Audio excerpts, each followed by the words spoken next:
Hey, there we go.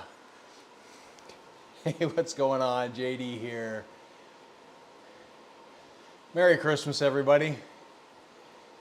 Hopefully you're having a fantastic day. We are going to unlock this wonderful Rapha 500 kit, which is honestly a kit I could see wearing in real life. I'm sure it will be available. It typically is. They like to do it. I like it, but you know me, always wearing pretty much black Rapha kit or navy Rapha kit. It's kind of where I fall. Although I do have some new stuff that I do have to unbox, throw up on the channel, share with you guys. I don't know if our bot is working.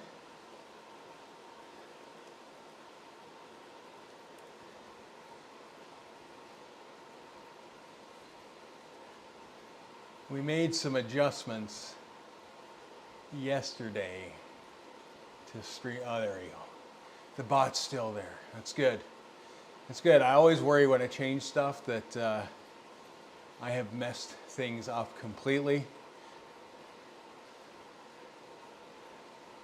We're 2.2 to 2. I don't know if I wanted to go this hard.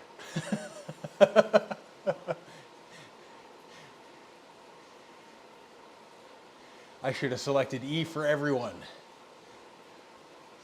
Now we'll find somebody to tail, I'm sure. I mean, we're doing more than this race or this ride. So.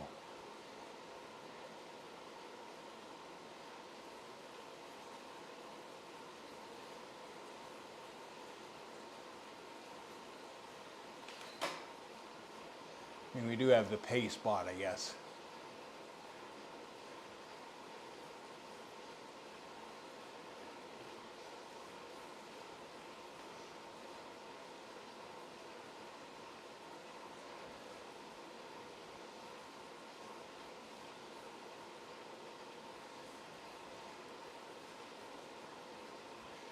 So it's interesting the distance, 300 or 50K.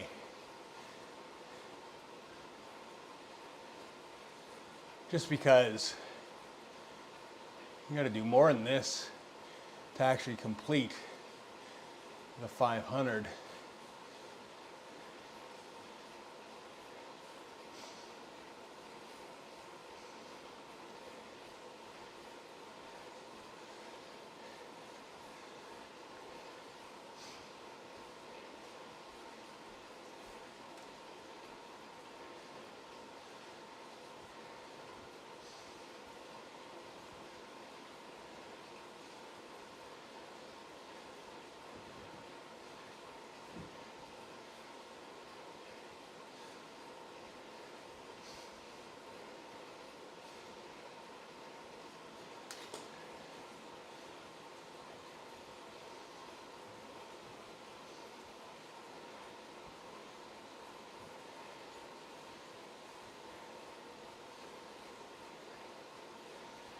All right.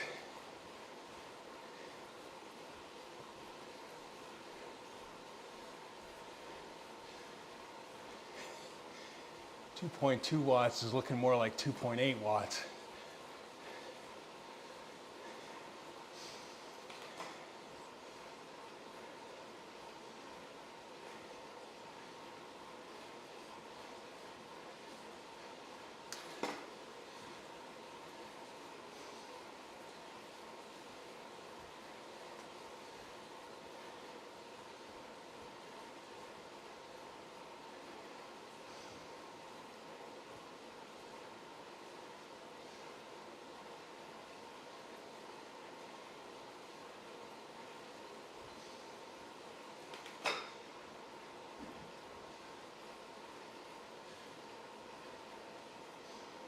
There we go. I guess I could turn on the sauce. Might be an idea.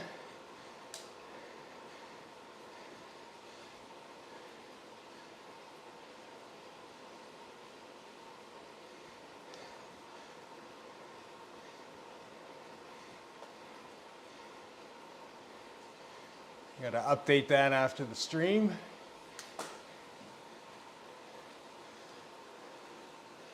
We're going to take sauce off for you guys. Let's go with a traditional YouTube view. What's going on, Way Past Fast? Merry Christmas, my dude. How are things? Hopefully you're having a fantastic day with the fam. We're just doing a little pre-turkey burn, I guess. Sitting here, unlocking this Rapha kit. Just kind of, hopefully taking it relatively chill.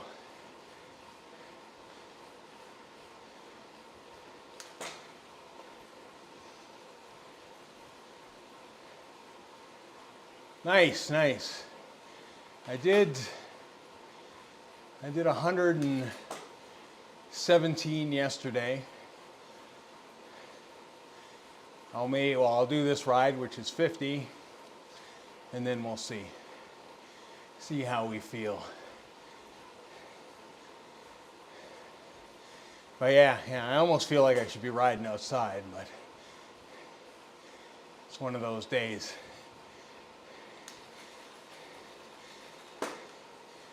It's been crazy, the weather here. The problem is the death ice. I did go out the one day and there was some problems with the route. Yes, the cycle of riding. Burn them, eat them. But at least this way I won't feel as guilty for eating what I eat tonight, for sure.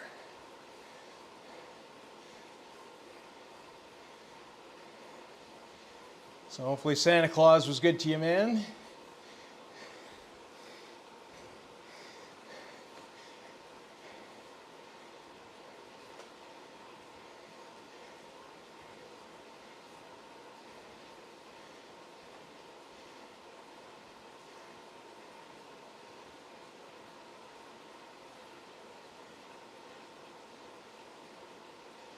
It's nice having these few days just to kind of chill and do zone 2 rides. Training plan says otherwise, but it's Christmas, so we're just ignoring it.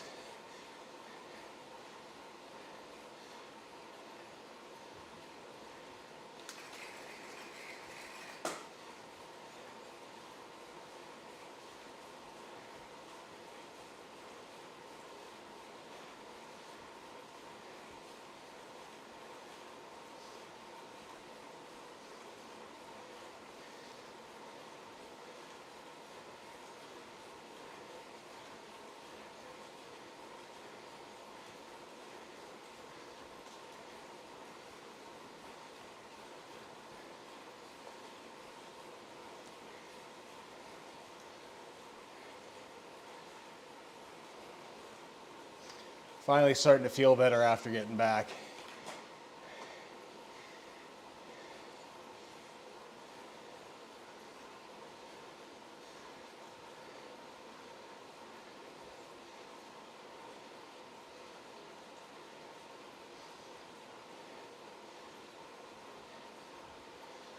It definitely takes a couple weeks to adjust altitude-wise.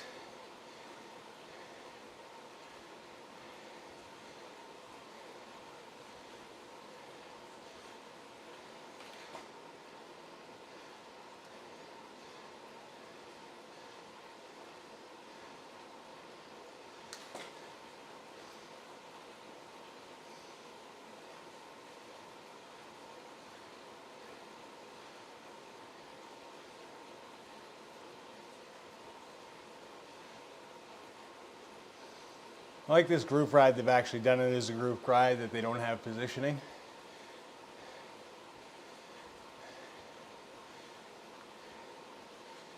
And I think we're definitely outpacing the bot here a little bit too much, but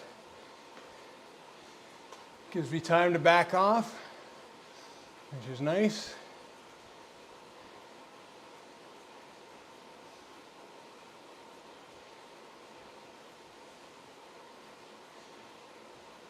So you doing the full Rapha way past fast, or you just, I mean, you do it every week anyways.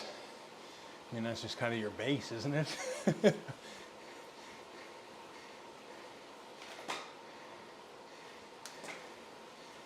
How's the riding been going, actually?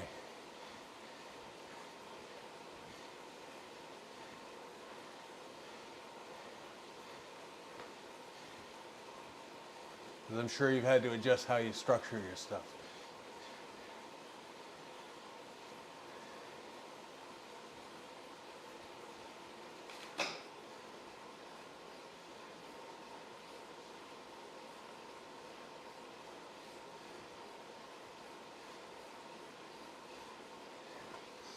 Bet you this is going to give me coffee breaks too. It is. Oh. Cheating. We're going to be doing some cheating. Hey, Flexu. Merry Christmas, my dude.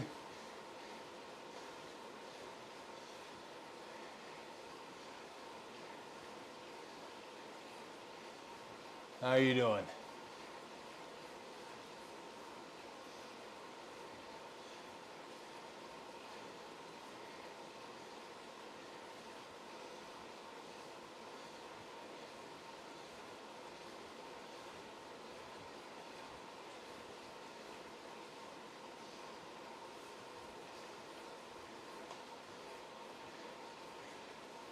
Oh, nice.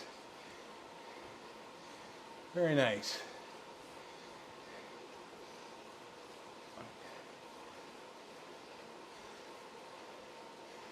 What songs you learning currently?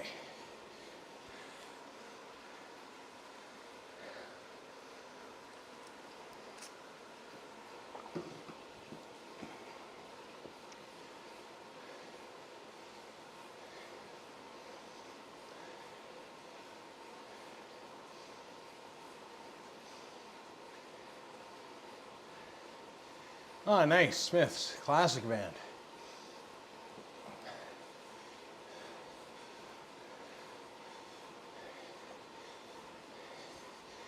That's from my youth. Growing up in the 80s. You know, 70s and 80s, I guess.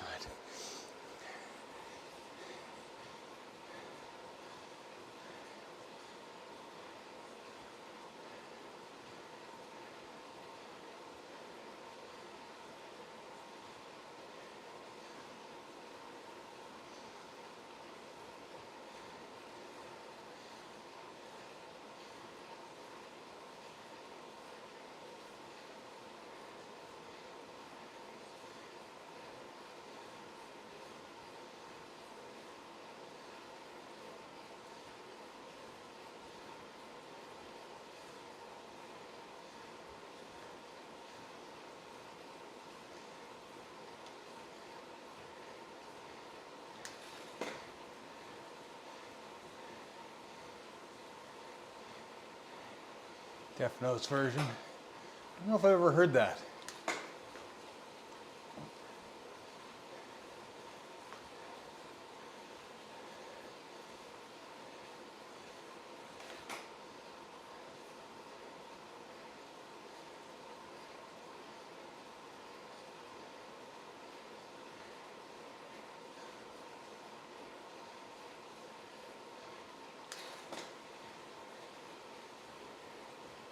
Gotcha. Gotcha.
Yeah, I think it's getting broken up here.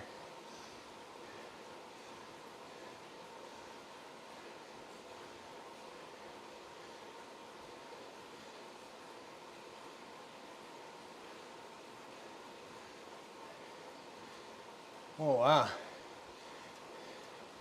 We're like super far ahead of them.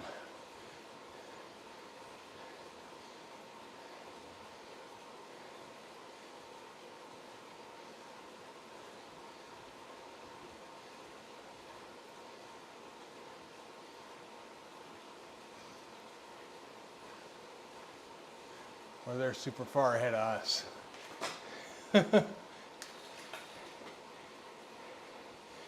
I will have been in the UK when the Smiths were still there.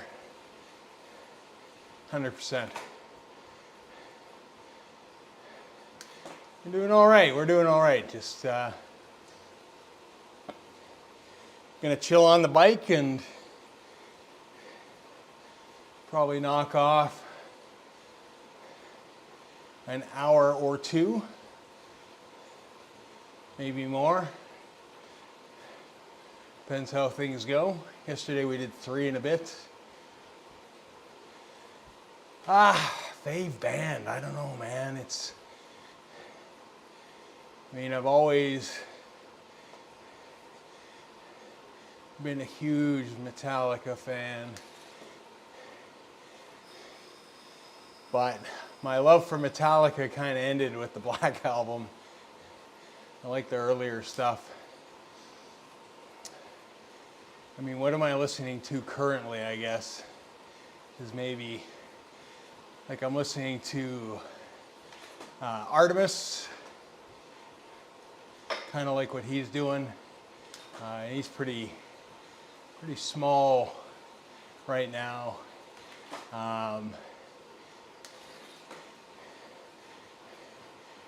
Dream Kid, another guy, does like 80s synth stuff. Another small creator, but does a lot of kind of synth for 80s music. He actually just did some stuff for the new Terrifier movie in there.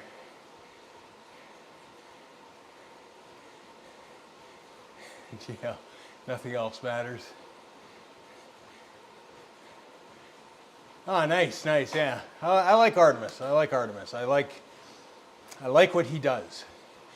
I think him, and like I said, Dream Kid, there's a lot of artists that kind of have embraced what I would call 80s synth rock, and are kind of bringing a new, using an old sound but bringing a new vibe to it.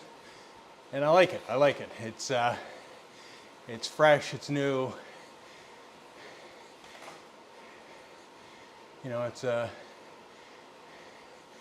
It's good to hear. I don't know if young creators like that want to hear that old dudes like me are watching or listening to their stuff. But I just haphazardly come across bands like that.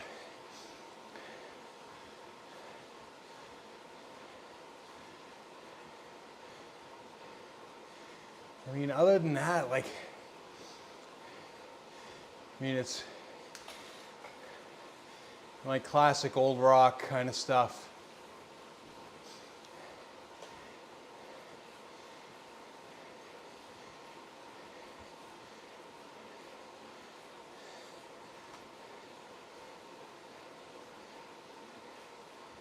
Radiohead, yeah. Another great classic band.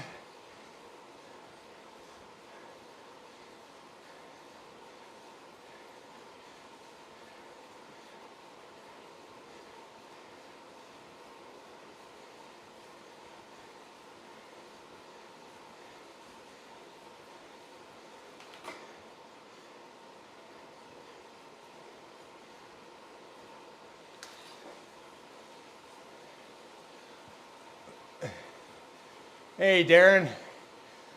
I kind of missed your stream this morning, Darren. I saw you were on, I jumped on and typed Merry Christmas in the chat. I went to grab some breakfast. And when I sat down, Hey, Nicola. And when I sit down, Darren, it's like, where's the chat go? So yeah, I must have just caught you at the end and it hadn't even registered because I thought you were just setting up when I jumped in. Doing good, we're doing good. We're just gonna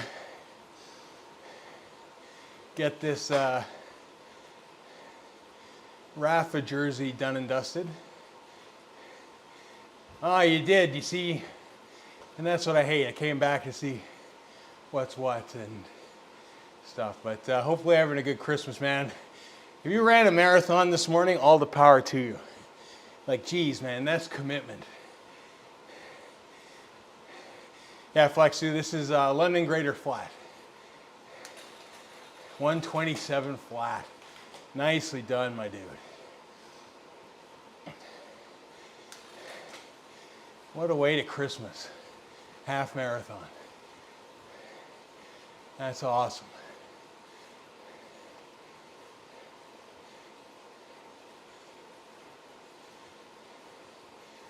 And knowing you, you probably got more up your sleeve for the rest of this week, so good job, my dude. How goes the subscriber count? You got to be close. Got to be getting close. Wanted to ride too. I knew it. I knew it. Oh no, Flexo, you broke your hand. Oh, that sucks, dude. I assume it's on the mend if you're practicing guitar. And to be honest, if you've done something like that, something that takes dexterity like guitar is a good way to recover, to be honest. 480. You'll get there, man. You'll get there. It's the subscriber count, Darren, is always an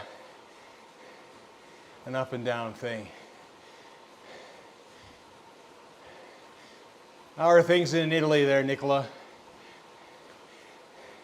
Like, I will come on and I will go up, and then I'll drop down, and then it goes up, and it's an up down. It's kind of this bumpy ride to move upwards. And sometimes it stalls out, and then sometimes it jumps. It's just weird. There's no rhyme or reason to it. I mean, the big thing is just doing what you're doing and continue to do it, and hopefully, you know, people follow is kind of the thing. It's like I said, a multi-stream between YouTube and Twitch, and Twitch is a very slow grow for me, but I will continue to do it anyways, because why not?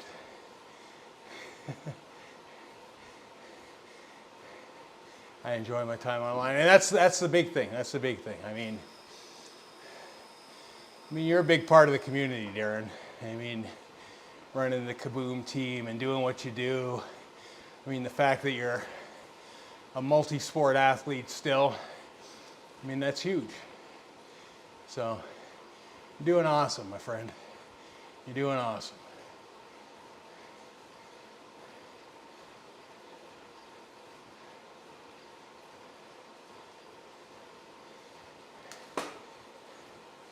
Whoa, whoa, what's going on? Holy. PacerBot came up with a vengeance. Ah, dinner time, nice. Nice, hopefully you got a nice spread going, Nicola. Yeah, we're just starting our day kind of thing. It's just past noon. We'll get a few kilometers in.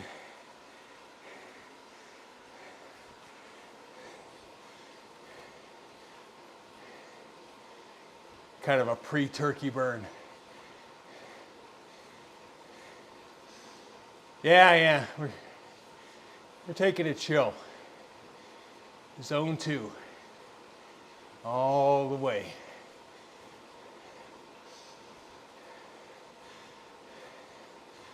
I've noticed the the pacing has been higher. Yeah. We'll probably jump on Tempest Fugits and then continue onwards. Yeah, well, that makes sense, Flexo. I mean, everybody's got their platform, right? I mean, there are guys that stream on both that I watch exclusively on Twitch as well. Because that's where their community's at for sure.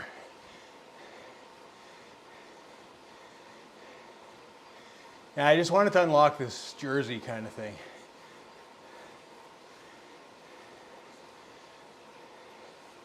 I actually wanted to take it a little bit easier than this. I really just wanted to slow roll. You know, do a nice casual 30, 33 kilometers an hour. It's kind of the pace that I'm aiming for.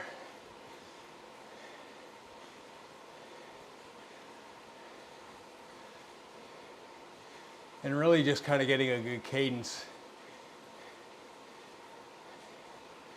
I really seem to be grinding the last couple days.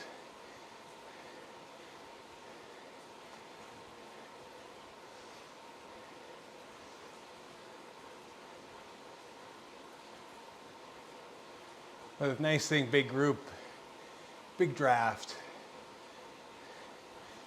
We've unlocked the Island Time kit pack. And we'll take a look at that afterwards.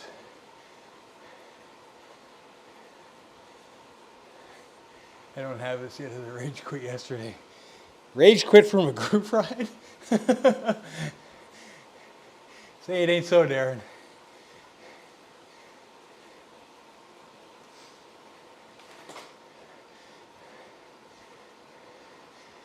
I see coffee stops are available, so we will be cheating.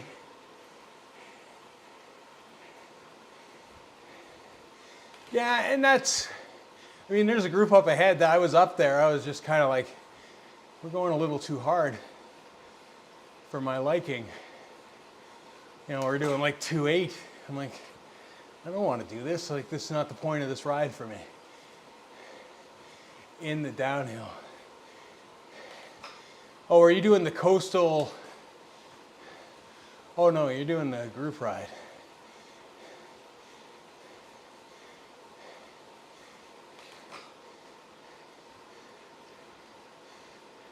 I mean, the whole point of these things is just to kind of stick with your pacer bot. You get those kilometers faster, work a little less. I mean, this is about endurance. I mean, for a lot of people, 500K, man. So that's a lot of kilometers. Even myself, yesterday, I felt it in my legs. Because I haven't done a big 100K ride in a month plus. Since coming back from Malaysia, that was my first 100K. And I'd forgotten. And my legs had definitely forgotten. Because I'm like, I shouldn't be this fatigued for going that slow. Yeah, I mean, that's Zwift for you, man. It's a race when it's not a race.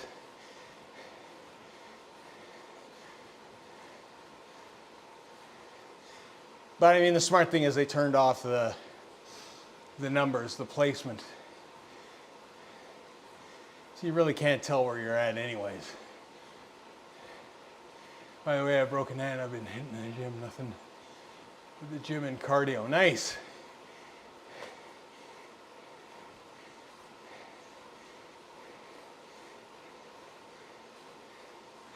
Oh no, there's people. I've seen people complaining that people are using their coffee stops, like whatever. I'm gonna use mine then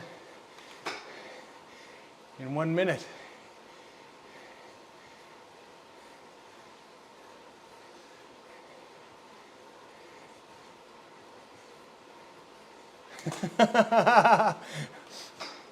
And nobody listened. Surprise.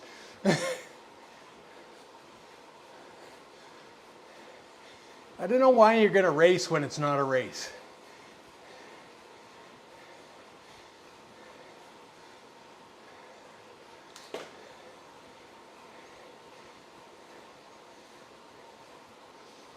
really don't.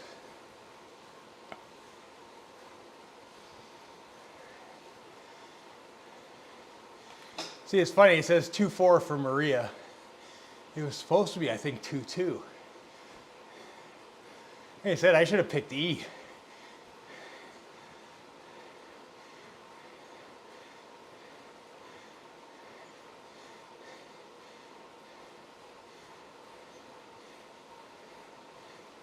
Yeah, we'll wait till after the little downhill here.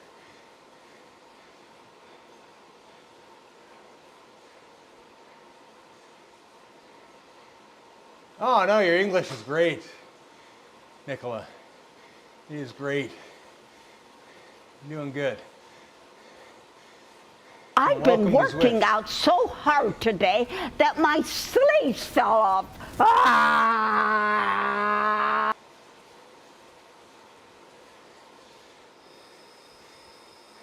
Laziness engaged. Hey, Simon. 100% grandmother. We have a new redeem as well.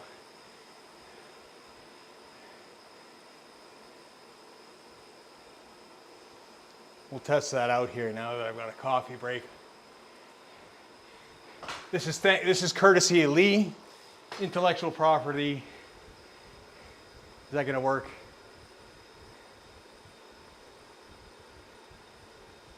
Is it working?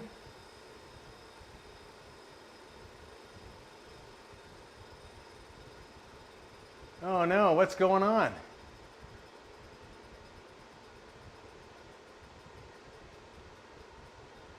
Well, that's a bummer.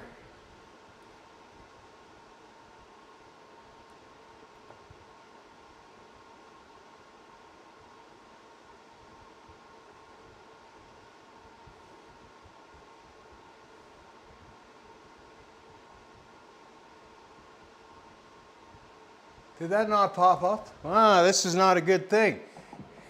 What's going on?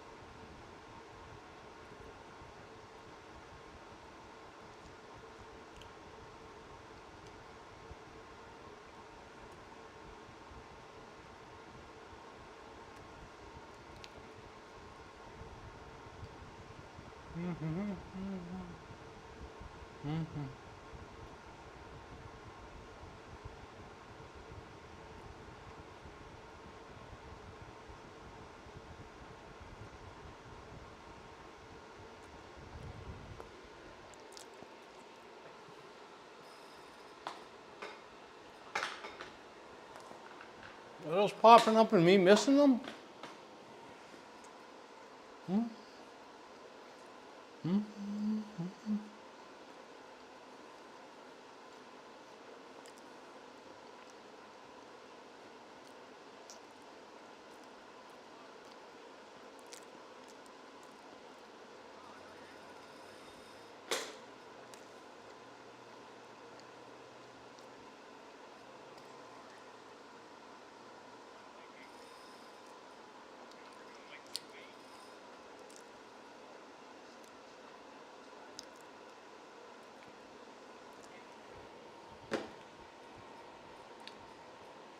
Yeah, Jack Nicholson is The Shining.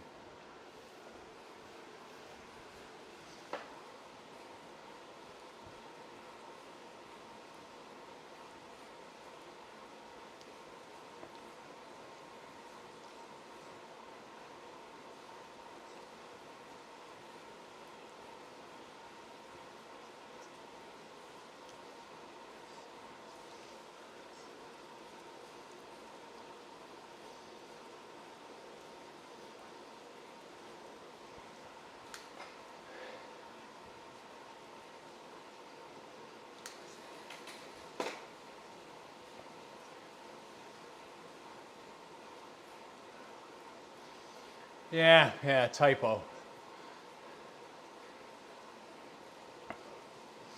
I'm not seeing them pop up on my end.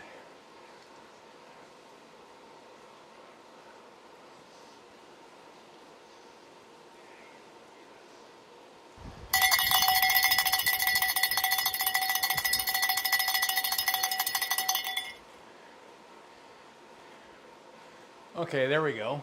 I've been working out so hard today that my sleeves fell off. Ah!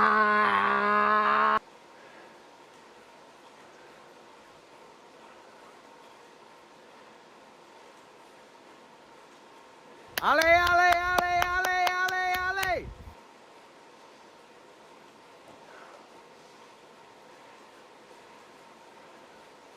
I've been working out so hard today that my sleeves fell off. Ah! That's courtesy of Lee, the redeemed sausage. Does not appear to be working, I think.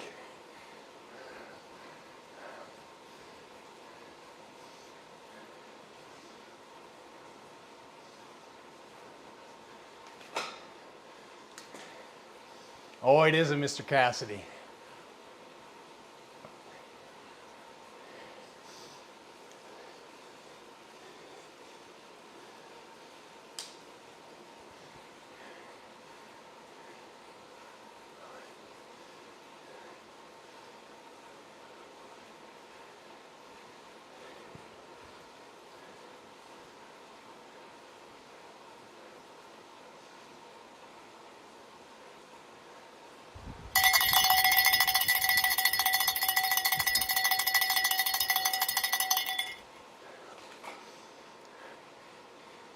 Yeah, it's not working currently. Ah, damn it.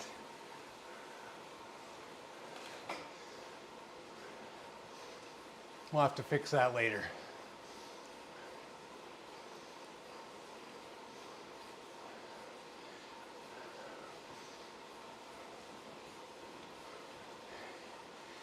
So how's the hand doing, Flexu? Like, are you pretty much recovered? Nice.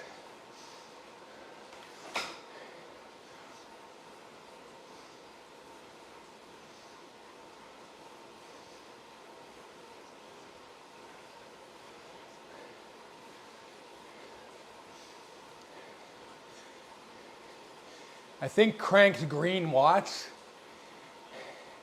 is like the dawn of points. I think he's got like, I want to say over 20,000 or it's close to 100,000.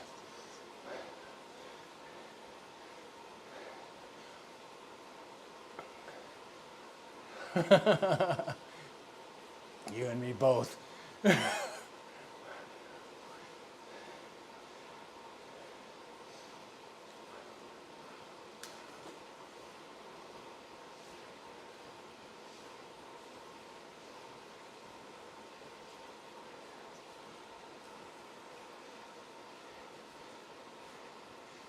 Yeah, he did here as well, which is super appreciative. It's good stuff. That's never the expectation here. We just enjoy you guys coming and chilling, really.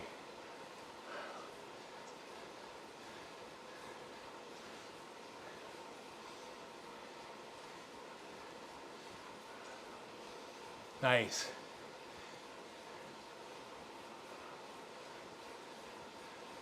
Yeah, you got to spend more time here, Simon. That's all that's saying.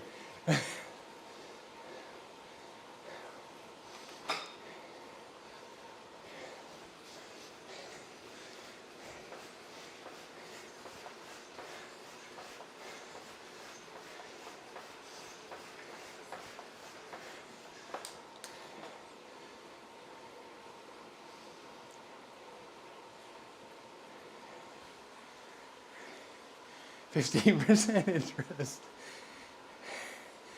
Ah, Darren the loan shark.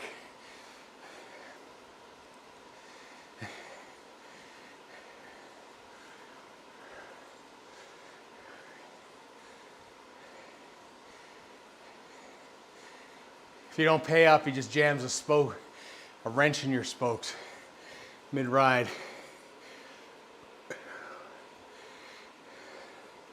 And then tells you should be more careful on your bike. And then maybe you should pay your debts. That's how that stuff works. Classic point scam. Too many late shows for me to earn points. Well, you can just turn them on and not watch too.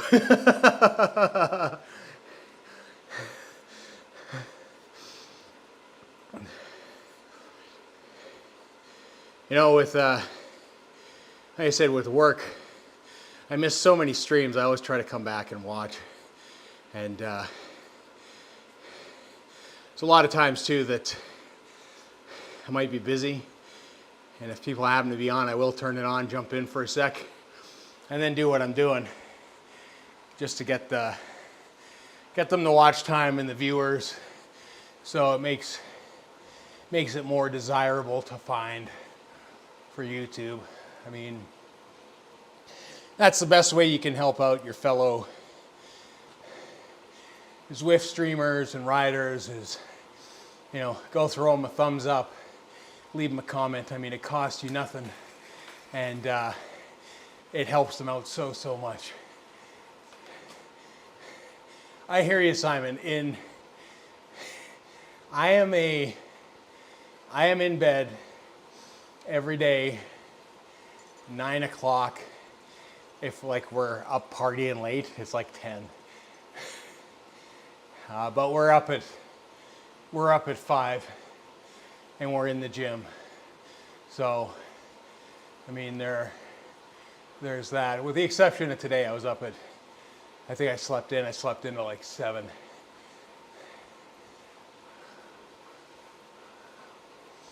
No, you don't want to force anybody, but I'm just saying, like, you want to do your best. You know, it's, I always try to do my rounds. I always kind of try to look for new content. YouTube is bad in some ways that,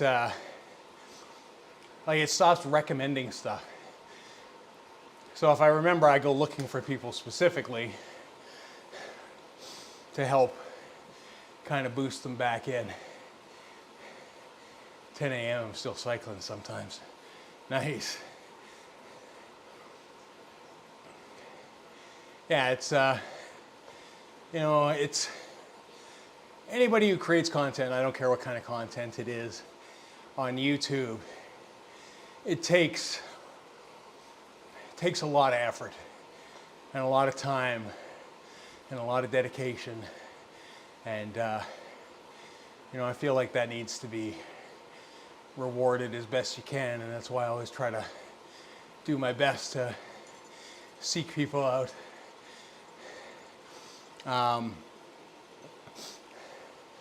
I will say that if you're doing things like running or riding, I mean, it's even more.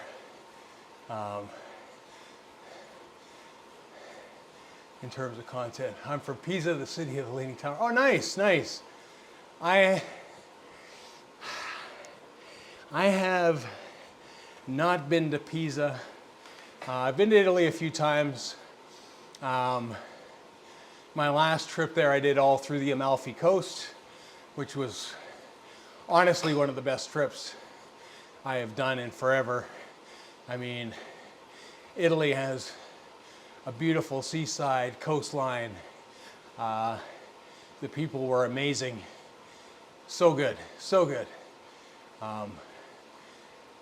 Very lucky to, and the way I travel, I just kind of go do what I'm gonna do, and I end up in places and I stop everywhere, and there's some nice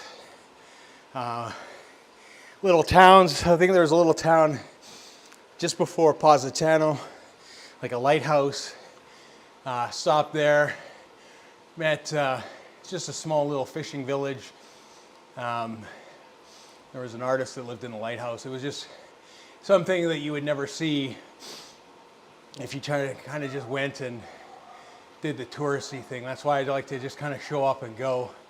I mean, I was just in Malaysia for 3 weeks, and once I had done my official functions there, the first week, we just kind of did whatever, no plan. And that's how I like to do it, kind of open-ended. have a flight on one end and another. So I had a flight, I flew to Penang, and then I flew out of Singapore. So all I knew is I arrived in Penang, and then at some point I would have to make my way to Singapore to get out. And that's the way to do it. It's, I think you get to genuinely see the country and the people, and see a lot of beautiful things that you might miss if you're just doing the touristy spot thing. If I cycle much past 8 p.m., I struggle to get to sleep. I hear you there. You get the blood flowing, and especially if you're consuming food, or even probably worse yet, caffeine on the bike to keep going. That'll definitely be a thing for sure, Simon. 2 Sundays ago, pizza half marathon. Oh, nice, nice. Amalfi Coast is amazing, but my Tuscany is great too. Yeah, it's Italy is such a great country. My cousin plays in the orchestra in Milan. She is a trombone player, not trumpet. She plays there. So, you know, I see her once every blue moon. I will go up that way. I need to definitely explore Tuscany and a lot more of the country as well. I mean, the truth is what happens is when I go to visit family and home, I'll fly from Canada to the UK, and then I'll visit for a week. I usually like to take about a month when I do those trips, just, you know, so I can spend enough time with family. So I'll go there, spend a week with family. I will leave a chunk of stuff there, fill my backpack, get on a plane, usually like Ryanair or EasyJet or something cheap, and just wherever I can get for cheap, that's where I go, and then we figure it out. I'm always envious of how easy it is to travel in Europe comparatively. I mean, Canada, it's a vast landscape, but there's a lot of space in between. It is very expensive to fly in this country, and you know, it's cheaper for me to fly to the UK than it is to fly to the other side of the country here. It's just how it is. International flights are way cheaper. But yeah, it's awesome. I mean, I gotta get some more traveling in. I mean, Malaysia was the first time I've honestly gone anywhere since COVID, which is good because good timing, because I got to renew my passport here this year coming up. But it gave me the bug again, definitely. Although I do suffer from separation anxiety from my dog, and I think he does too. Or codependence, I guess, is the way to look at it.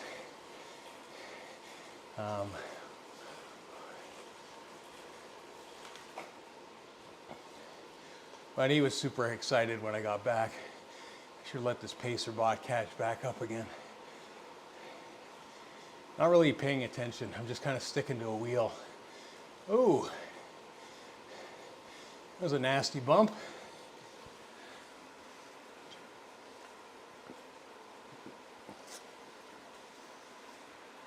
What are we at?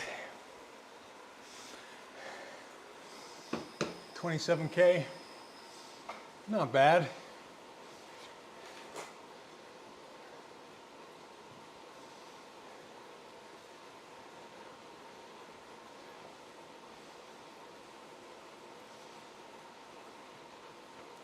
I said this group should fly past at some point.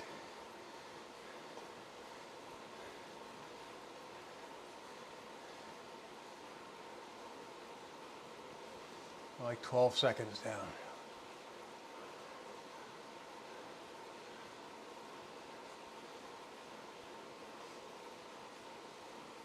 See, you start gabbing, You stop paying attention.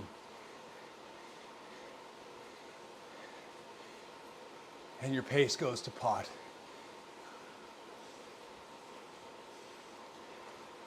Like I said, I got to focus on my my cadence here.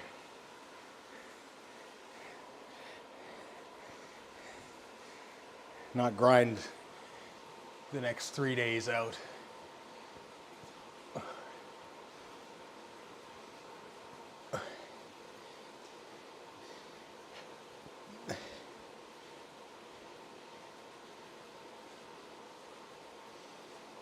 Here I come.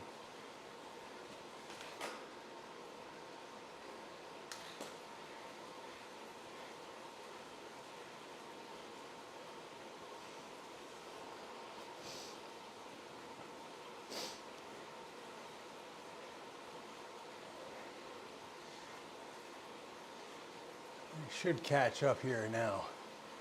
Then we can just sit in.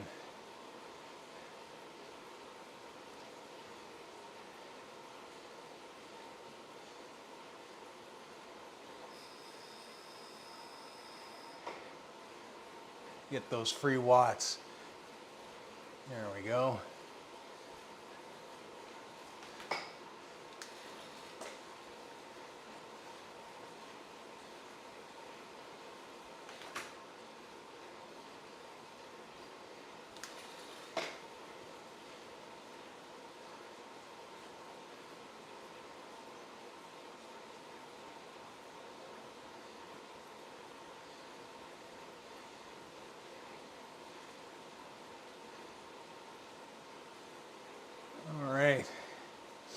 So any guys running Zwift events today? You guys doing anything? I know Darren, you're saying you're riding later after your half marathon. Still think it's crazy. That would kill me. Kill me.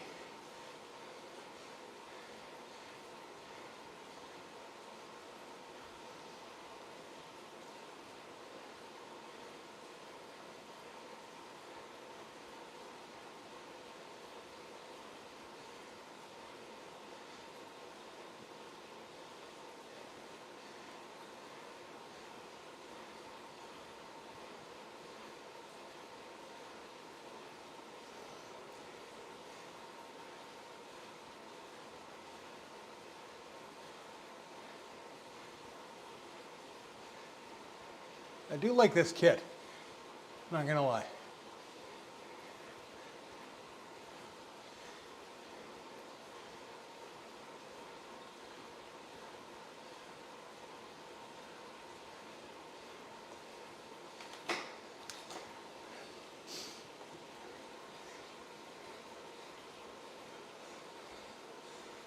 And thanks for the follow on Zwift, Nikolai.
The difference just kind of being on the side of the pack to the back of the pack makes that draft number.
And it's super bright out today.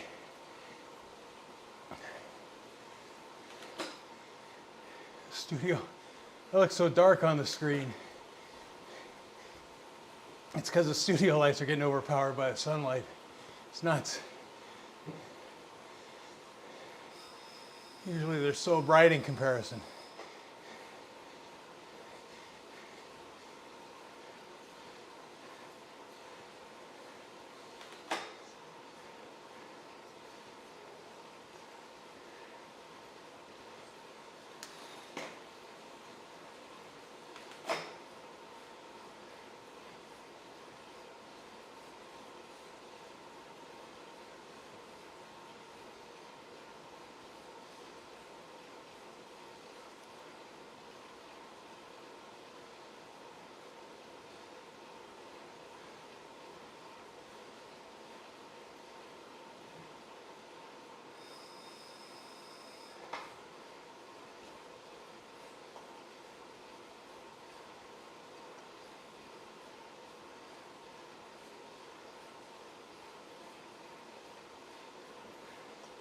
Now there's 231 people in this ride.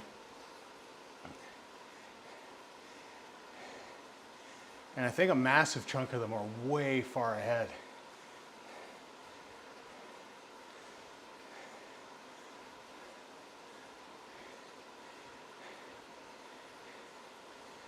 There's only 15 in this group with the Pacer bot out of 231 people.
Yeah, we're just doing a group ride. I am disappointedly, how you doing? Merry Christmas. I spent the time creating that new redeem and it appears not to work. It'll take your points, but I don't think it's showing, which is weird. I don't know what I did. I changed a bunch of stuff yesterday because I wanted the bot to slow down on a couple things, giving some feedback. But I was all excited for this new redeemable. I'll have to fix it after this ride. I must have done something wrong. Oh, it'll take your points. But it will show nothing. I don't even know if there's any audio because I've got the audio turned off. It might play the audio.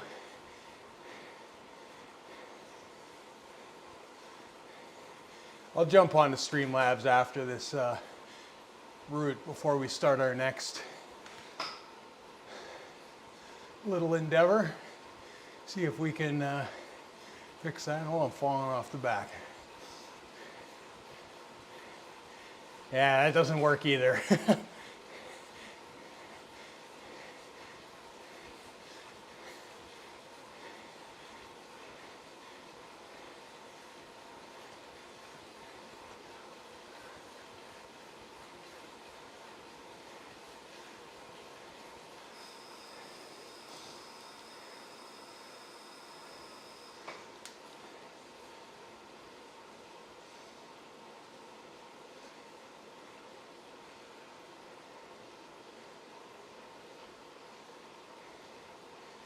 I'll figure it out though. It's nice to add them in every once in a while.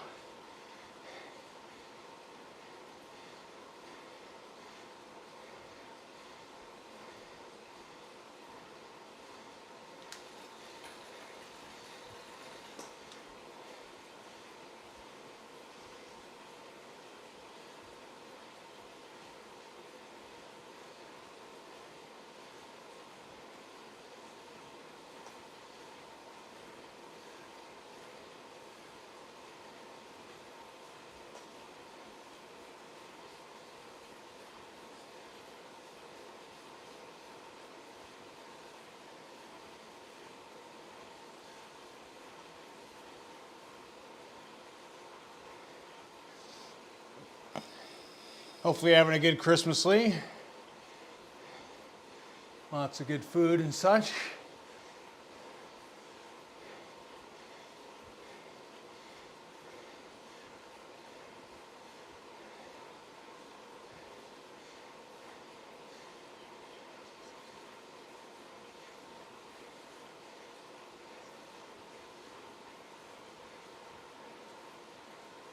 They're only 50K. It's kind of confusing. I don't know why 50. Because if you did 7 days and just did one of these rides a day, you'd fall short. I'm just doing it for the unlock. The jersey.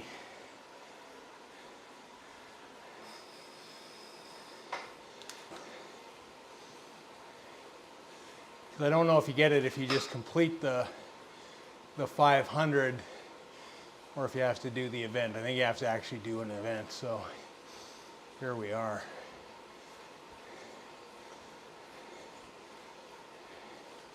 It is an extremely strange distance. I mean, I think what they should have done is maybe had group rides, you know, A be 250, B be 200, you know, C be 150, D be 100, and then E be like a 50K. Not pace, not put a pace bot in them, but rather put a distance kind of thing. But I think the problem is they want to try to maintain these groups.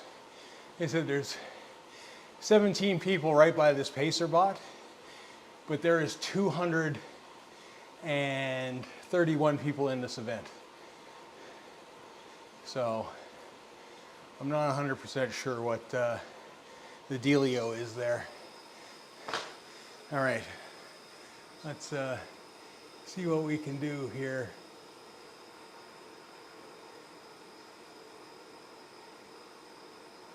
In the wonderful world of bot.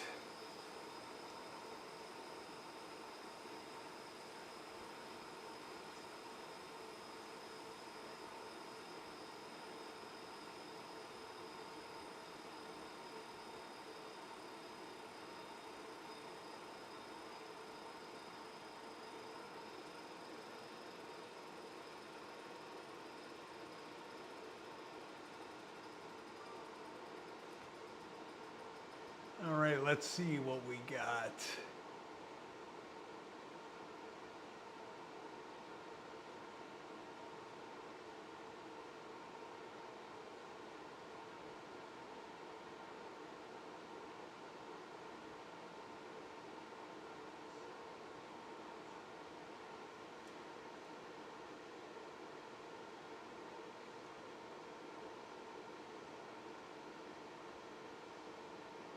Well, that's weird. I can't even find my own chat bot. Ah, there he is.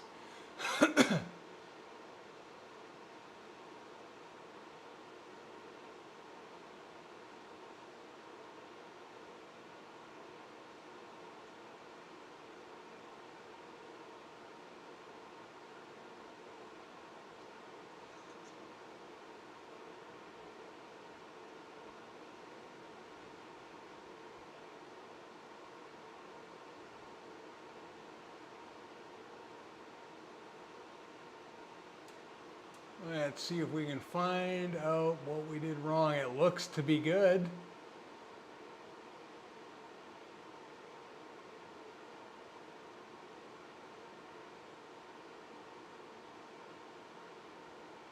Okay, so we'll set that to unlimited.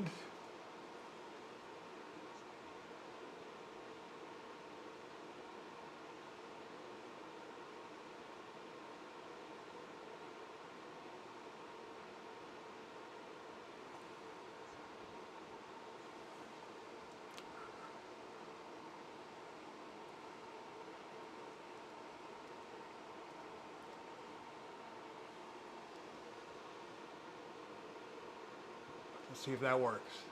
Oh, the humanity he is slower Oh, than a yes, disabled there it sausage is. dog. It has been added.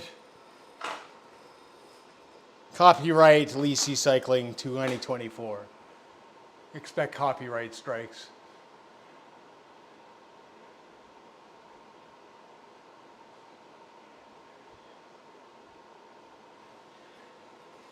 Lee has the most intellectual property available on this stream.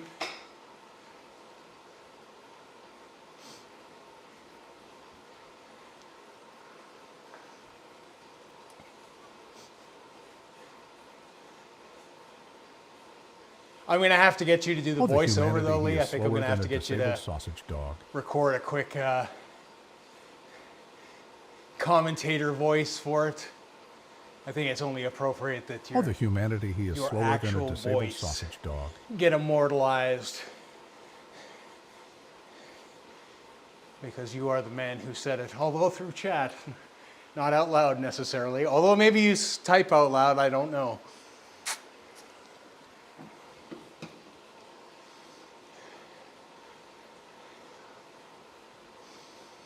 There we go.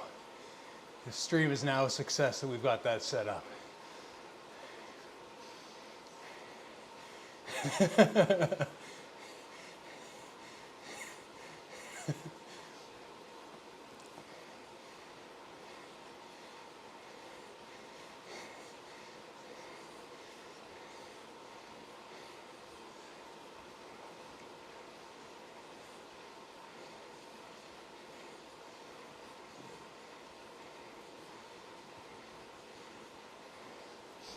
Yeah, that comment sent me down a rabbit hole. It's like, how can I make this a redeemable?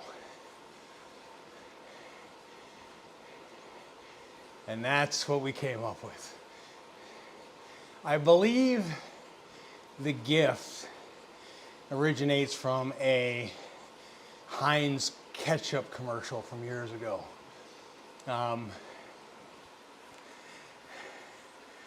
There was a great wheelie dog video that I could have made a GIF as well, but it wasn't a sausage dog, so I didn't feel it was the same.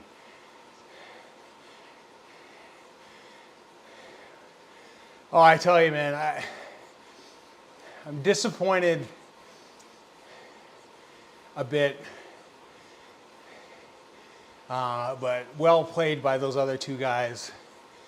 They definitely played well to their strengths.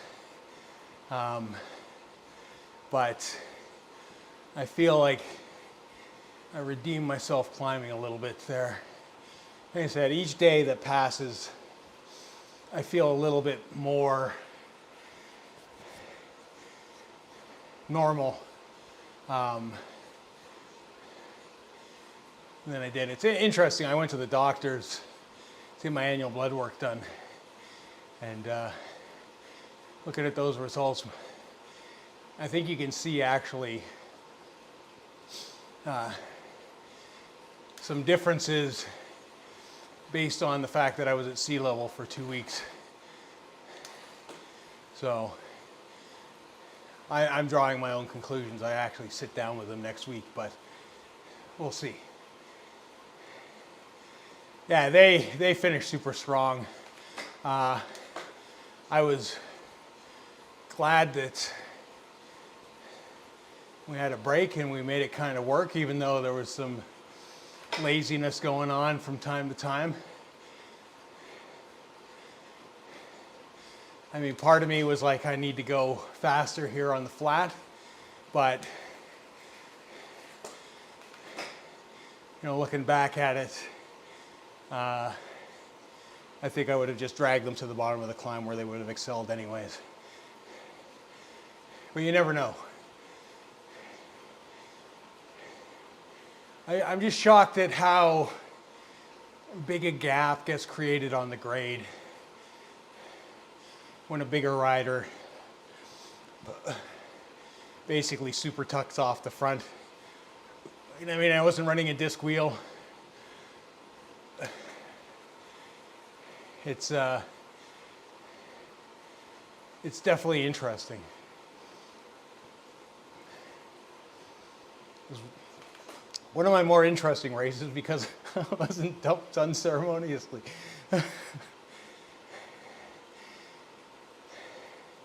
I mean, coming into January here, we got flat is fast, so assuming that I'm still in the same category, I should get a race or two of, I would say, decent stuff. I mean, the first one's Tempest Fugit. I mean, that will be a sprint. I don't think anybody's breaking away on that, although I'm sure somebody will try. That'll just be a sit-in and cover anything that looks dangerous, which means anytime that there's two, as soon as the third goes, then it's like you're going two, and then you got to drag everybody back, I guess.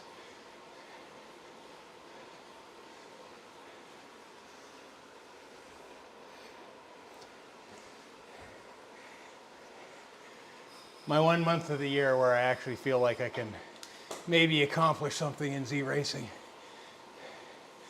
That or when they have an abundance of crit racing.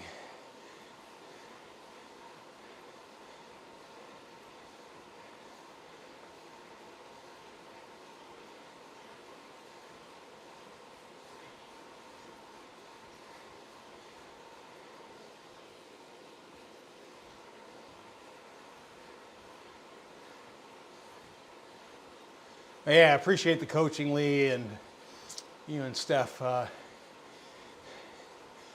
Definitely your comments help me pay attention to a couple things while we're going.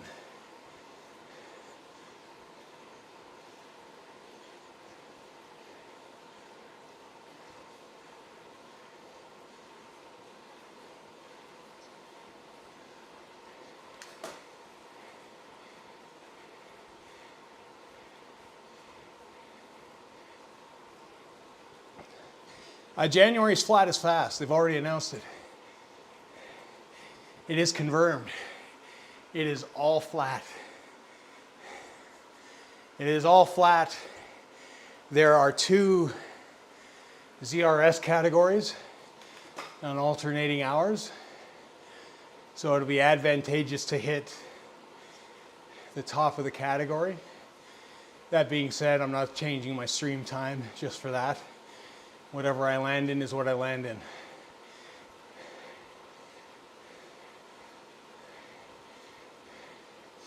Yeah, I think that's a bit of a disservice to the community. I mean, have an all climbing month, absolutely. I'm all for getting smashed for a month. Have a flat one, yes. But they need to mix a bit better, I think. It's they just need to mix those up completely. Strike a good balance. Have an all-rounder course, have a flat, have a climbing course, and then rotate another flat, another climbing, another all-rounder. Who knows, right? I mean, there's typically 4, sometimes 5. I think they can plan them a bit better, to be honest.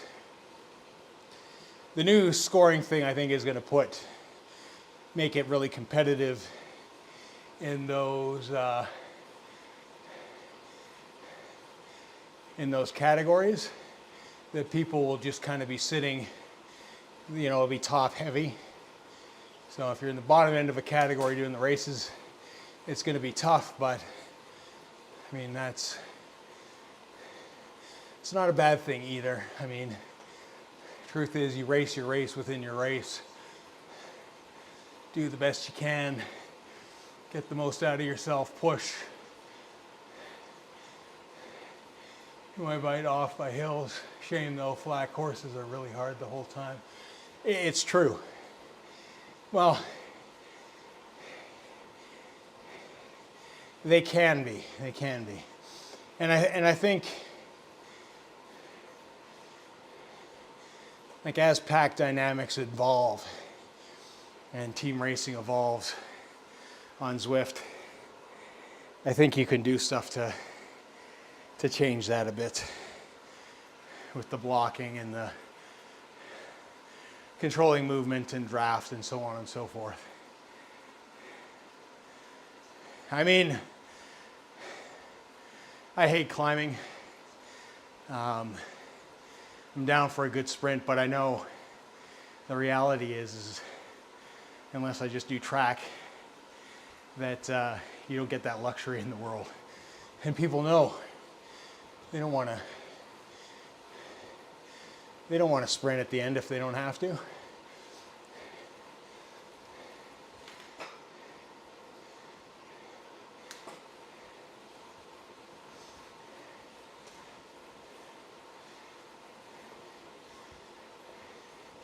I think once they work out this scoring system where it works out really, really well, I think that's where the series will become really, really good in that sense. And I mean, the truth of the matter is Zwift has other events. They have the crit series. If I want to do crit racing, I just go run crit races, which I should do more of, but I don't. Much like the hill climbs. If you really want to bang hills, it's there for you. I mean, I think zracing has just become kind of the premier Zwift race and is well attended.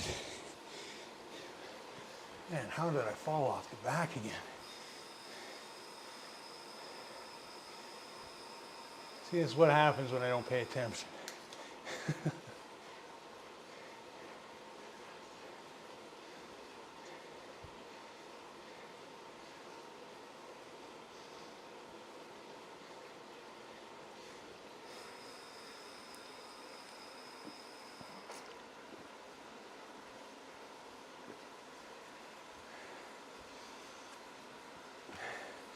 They're seriously calling that? Why? I mean, I don't race them, but I don't think that's smart at all. I think that's a bad move.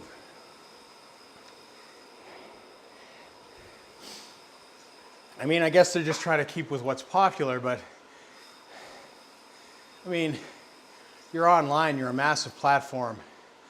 Yeah, so what if there's a dozen people in a race or whatever the case may be? It doesn't really matter. I get it, not enough people, but I mean, if somebody's on here riding, what does it matter if I'm riding with a group of 200 here or a group of 20 somewhere else? I don't think it's a huge deal. Again, I'm not a fan of TT. I hate riding in TTs. To me, that is torture. It is. But it is, if you're good at a TT, pardon my French, but you are a fucking stud to be able to put yourself in the hurt locker like that and be that consistent. All the props to you. And I enjoy watching it, but I get it. I mean, people don't seem to, when I stream TTs, don't enjoy it, or it's not as well attended as the other stuff. So I get it. I get what they're doing, but again, Zwift is a platform aimed at a wide variety of people and ranges and things. Like, I mean, I would love for them to put a velodrome in. I kind of like that about Indie Velo at the end of the day, that they had that.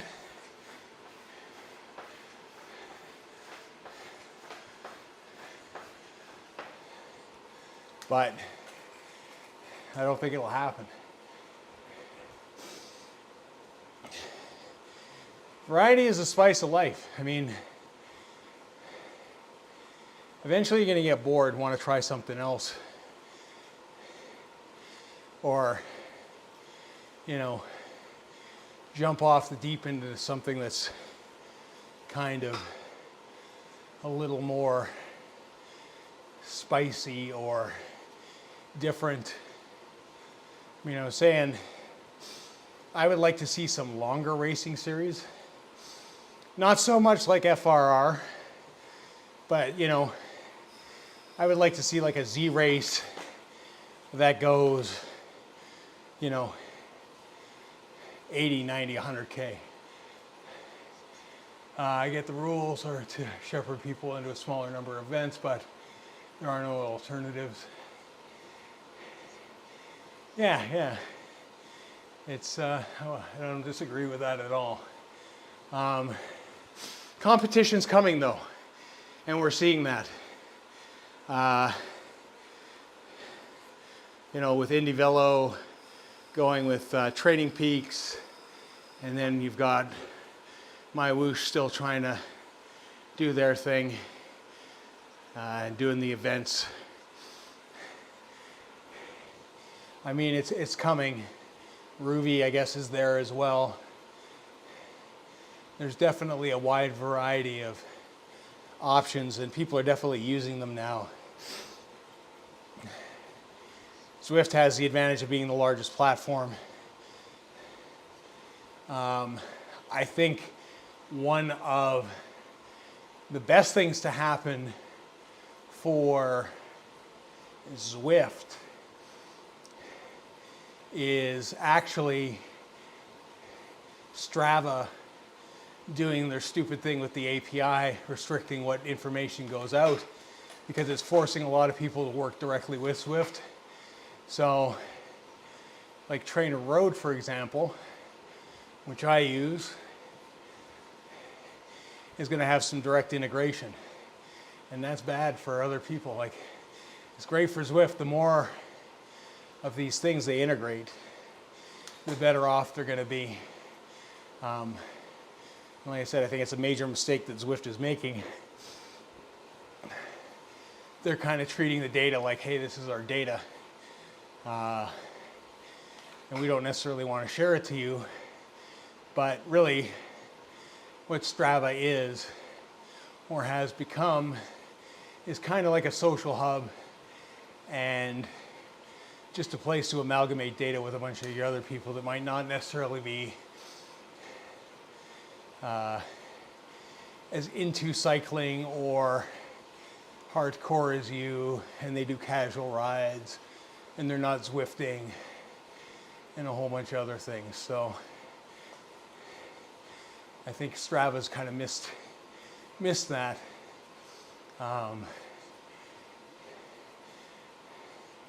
So we'll see. We will see. I mean, I know Trainer Road just did Wahoo direct integration. They have Garmin direct integration, and now they're working on Zwift integration. So it's going to make a huge difference. And that's all prompted because Strava being a bunch of dolts. But Zwift might make the same mistakes. I feel like they're one and the same sometimes.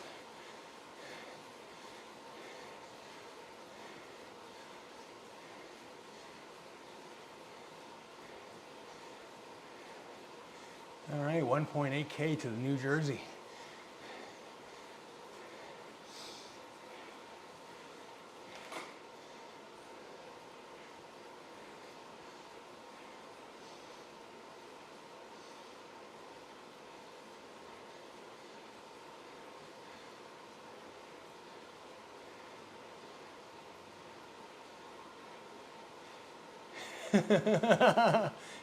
No, I'm not that guy. I was saying earlier, I like that they don't have any numbers here. Like I could see numbers because of sauce. Like we're in 110th out of 231 in this ride. But my whole goal has been to just stick with the pacer bot. And every once in a while getting distracted and going too fast, and once in a while too slow.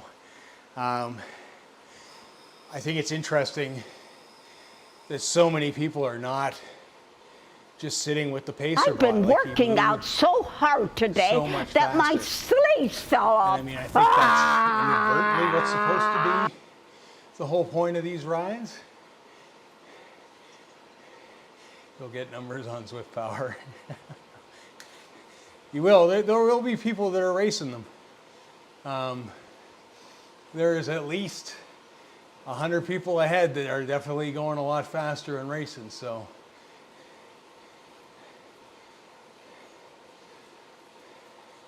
I mean, there's a lot of disc wheels here.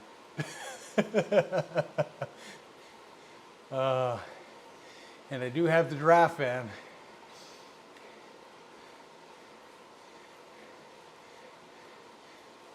But I don't have a coffee stop to coast over with.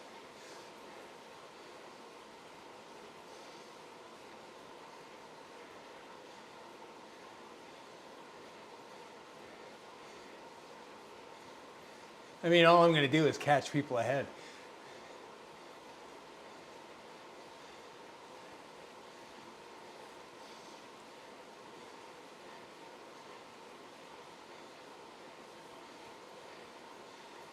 I mean, it would be different here if you're sitting here with a bunch of friends and you're like, hey, want to sprint for the finish? Start at 300 meters.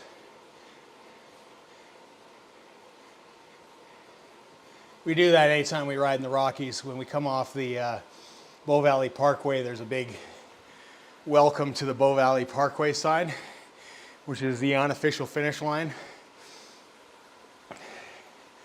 And things will get heated. If they don't get heated in the last few kilometers, they definitely do in the last few hundred meters. It becomes a sprint fest. Woo! There we go. 50K an hour and a half, 152 average. We've unlocked the kit.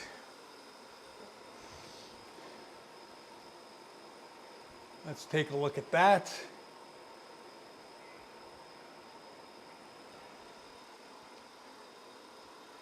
Hey, Asha, thanks for the raid, my dude. Appreciate it. Thanks, Simon. I'm just going to check out the jersey here in a second, and then we'll roll out some more kilometers, probably on Tempest. That's the plan. Even though I have these controllers, yeah, this whole thing's going to be zone 2 for me. I mean, it's how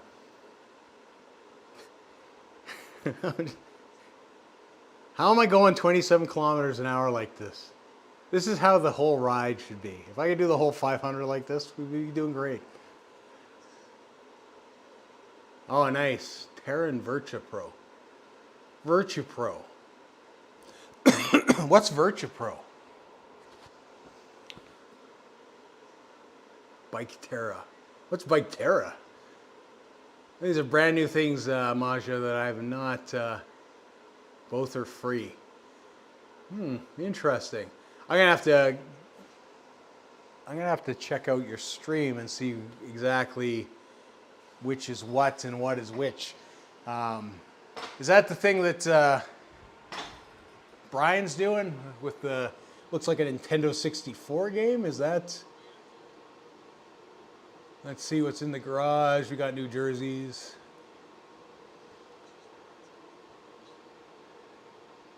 So, and we got a fair few that I have not checked since my last thing. So that is very islandy. So is that. I guess why it's called Island Flowers. That's a pretty Pretty nice kit. I mean, I would wear that in real life. I mean, I'm wearing a black Rapha kit right now anyways. Bike Terra is browser-based. Virtua Pro is free to download. I am definitely going to have to check that out. More island stuff. Palm trees. Those shorts are terrible. Pineapple's funny. Although I would never wear, you'd never be caught dead in yellow biker shorts. That's pretty cool. The baseball look. Eh. Oh yeah, the I forgot about that.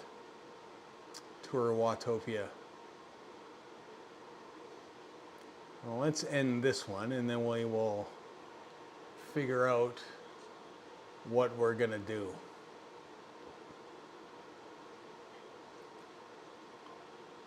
What do we got?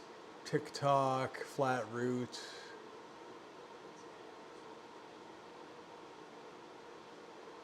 What we'll do is we'll just hook up with a nice big pack on Tempest, and then we'll just drop off the back. All right, you have yourself a good day, Lee. We are going to continue to grind things out here.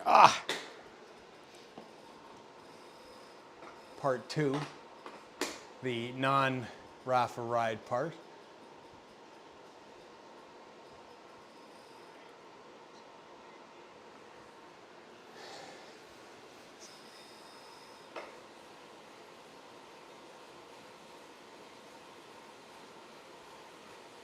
Take her easy, Simon.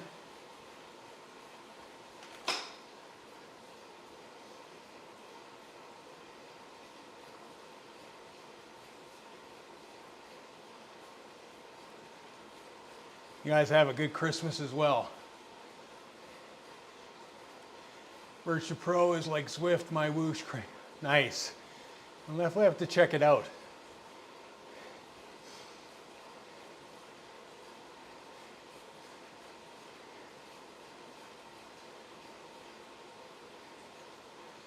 You guys as well. Have a great Christmas day. All right, that's way too fast. I don't want to go this fast. There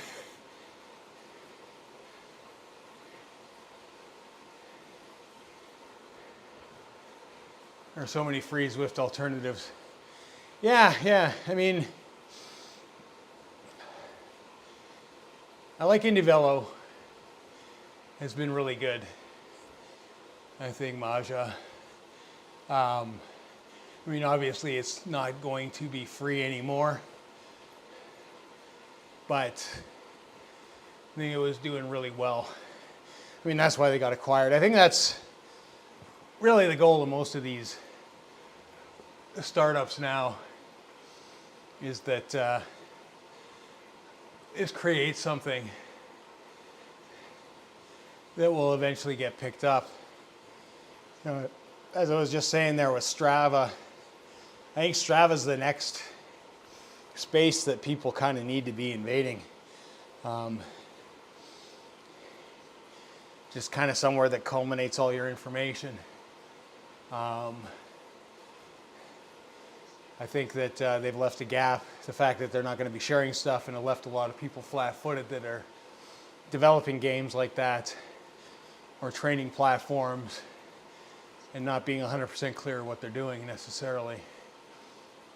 I think that at the end of the day,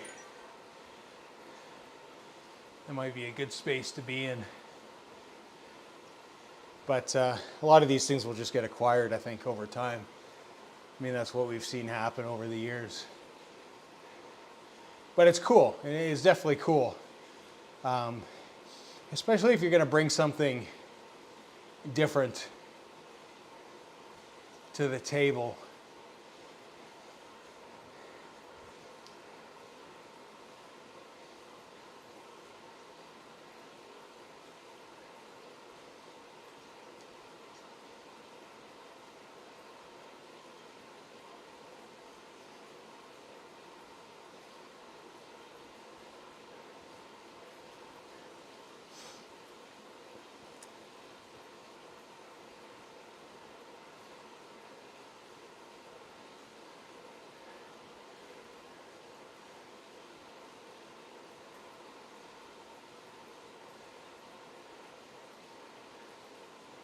I'm gonna have to look this up on my browser now.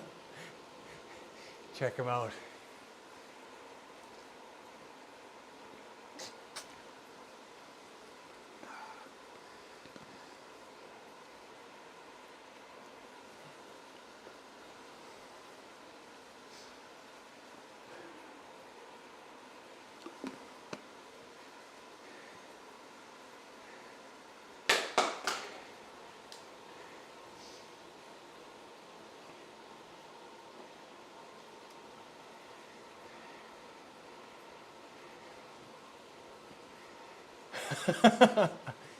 It is, but I mean,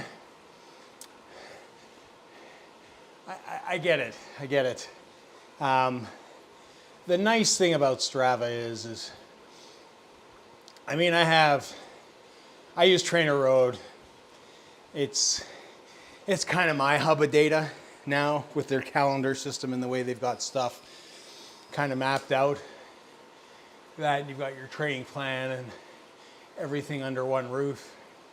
But the nice thing about Strava is that I've got a bunch of people that are friends that just maybe casually ride from once in a while. To people that are way too competitive that are on there. And I mean, Strava really, all it is a social platform that culminates data and then puts it in their system. That's it. And that's why I said their move of sharing data is a bad move, because it's not really their data. I mean, your data is your data. Whatever you're putting in from your ride in there is not Strava's. It's not like it was natively recorded in Strava. In fact, I think the vast majority of people that do anything seriously seldom record directly to Strava. Like nothing. I never record rides on Strava. It's like putting American flag with words USA in front of a guy.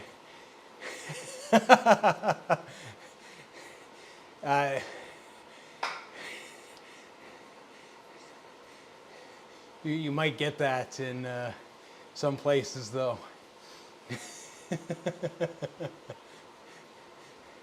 You might just get that in some places. World's a funny place. People sometimes, I think, just don't think either. It's really what it is. They just kind of see the map and it registers. Like, where is that? And they don't even look. People don't even try sometimes, I think. But yeah, Strava, I think, has quickly become a social platform. It's going the way of Facebook. It's a place to share your rides, share your data from a whole bunch of different places, and people can see it. And again, Strava doing stupid stuff, not wanting to share their data, and go from there. I mean, the truth of the matter is you are feeding a system. Their big thing is actually the ride maps that they share with government and city planners and all that kind of stuff. Like every ride that you share that has GPS data that goes into Strava gets put in their massive database, and it develops their heat maps and all that kind of stuff. So I mean, Strava compiles a lot of information into that system, but again, that data is coming from a wide variety of sources that are not Strava. I mean, that whole turn on the app, press record ride. I mean, there are definitely people that do it. And I mean, there's a whole different conversation about that. It's like Wahoos and Garmins and all that kind of stuff. It's like, why do you need it when you've got a phone that has a better display than any of those things? They keep on trying to go kind of bigger. Like you see that with the Wahoo Ace. It's gone much bigger. It's getting to the point where it's like, why aren't you strapping your phone on there? It's probably lighter, better equipped, so on and so forth. Hey, Torin. And just take it from there. But you know, and the price of bike computers too. Like, why don't you just buy a phone? It can do so much more.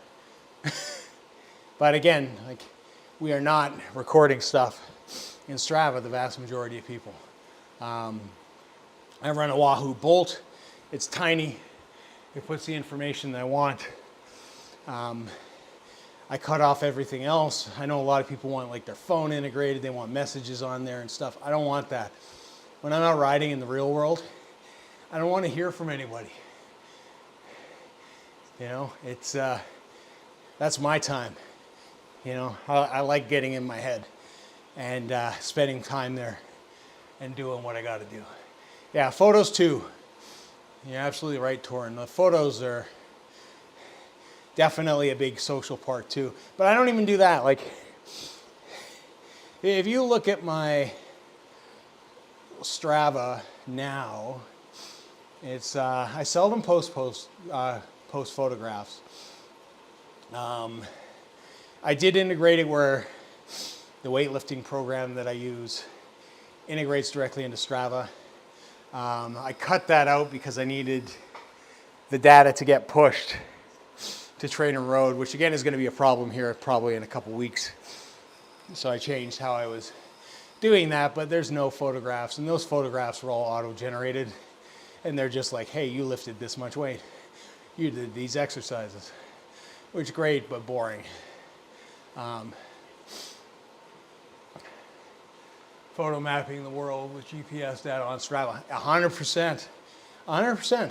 I mean, these companies, that data is so valuable to people. It says so much about what people are doing. I mean, social media platforms are forever collecting information on us, and it's just, the data that they're collecting is huge. It's it's valuable to see where you go, what you do, how much time you spend somewhere, like all that kind of stuff. It's it makes marketing to people a lot easier, for sure. And then, you know, information and data and photographs and building maps and all that kind of stuff. Like, I mean, if you look back at apps like Waze, which was, when it was released years and years ago, you were a dot on a blank map, and they had a basically a blank screen, and you were a thing, and then it slowly put together where roads were, and then it made it a game at one point where it was like you were like a Pac-Man car, and you would drive around and collect dots and get points for whatever. I mean, it's collecting information. It uses that information. I mean, Google Maps does the same thing. It's all crazy. But Strava, right, like I said, it all integrates into their infrastructure heat maps, which they basically share with organizations and governments and so on and so forth that are paying for that information. I currently have 5 bike computers, Brighton 17, 460, 750, 800, 510. All are for testing purposes. Wow. Yeah. Brighton, they're interesting. I talked to them at one point early on, a long time ago. I was interested. It was probably the 4 something, maybe it was the 510. It was quite a few years ago. But they had not made the move to North America yet because of something to do with the batteries and getting the certification, so it never happened. It's still not a big thing here.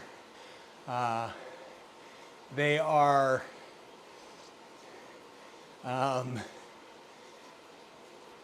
they're available through Amazon, kinda. I don't know anybody locally that carries them, but from what I've seen, they seem pretty good. I mean, what's your take on them, Maja? What do you think of them? Like, I think Brighton, was it Magine? There's a lot of these Chinese companies. They're really starting to make their way. I know Magine just released like a tail light radar, which Garmin had pretty much had tied up for a long time, but we're starting to see people enter that space. I love them batteries. Nice, nice. Give you 10% off, just enter your email. It's funny, that's the marketing of everybody online. It's like, hey, you're gonna order, we'll give you 10% off, just give us your email.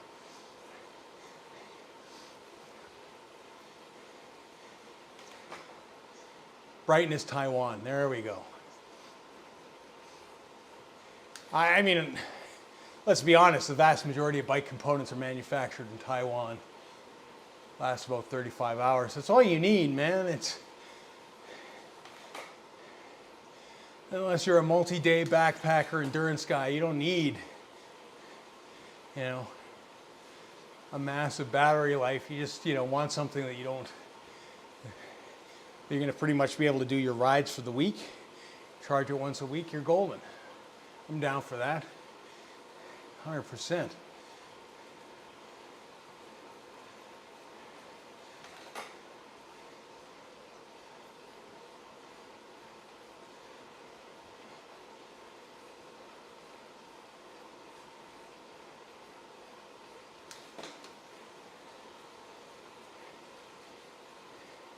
Now it looks like my sauce is screwed up. I have not gone 862 kilometers.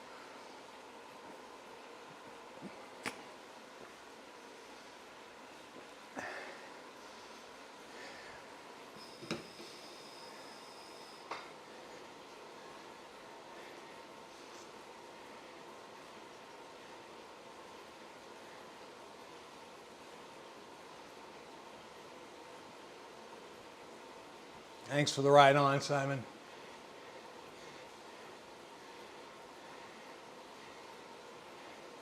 Exactly.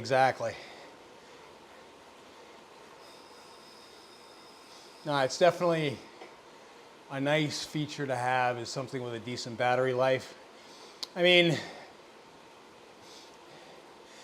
I think the solar power is largely unnecessary unless you're an ultra endurance guy. And again, nice to have, but totally not worth it.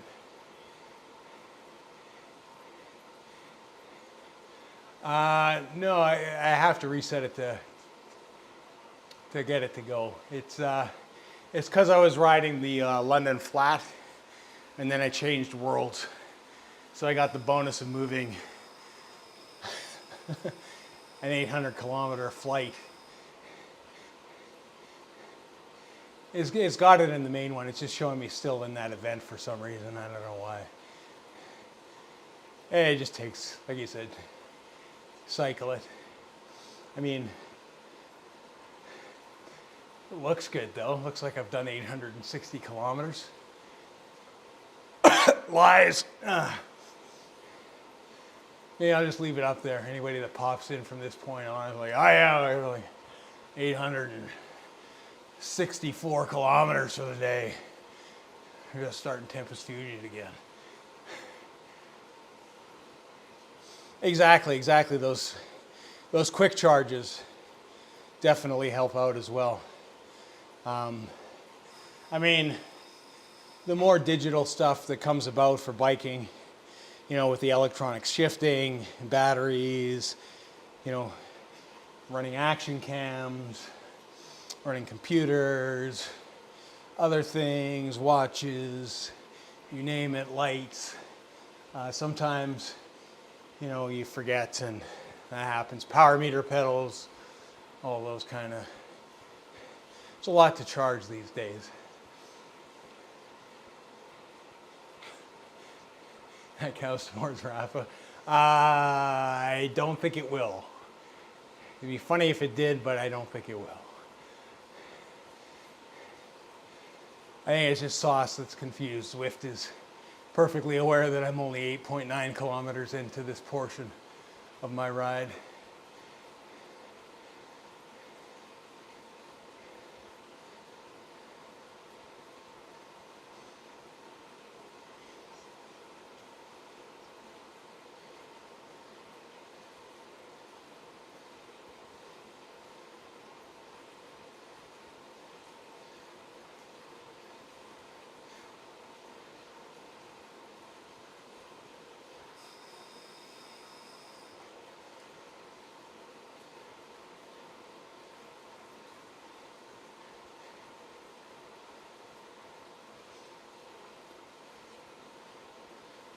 Maybe we'll make a little meme out of it. You know, we'll point towards the distance here, right there. Forget the Rapha 500. That's what we did. Make it a short. Make it the Rapha 1000.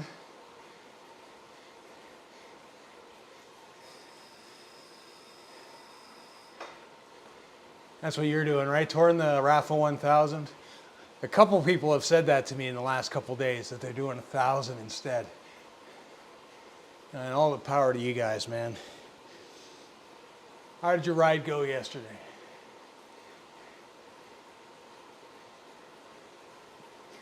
I can't really ride without radar outside. It feels so good.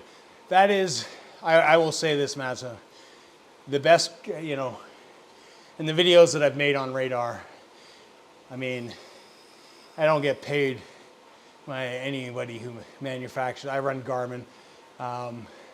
It is the best piece of kit, the best investment in road riding that you will ever make, especially if you ride, like I ride in the mountains in the summer. A lot of times the road is pretty quiet. With electric vehicles,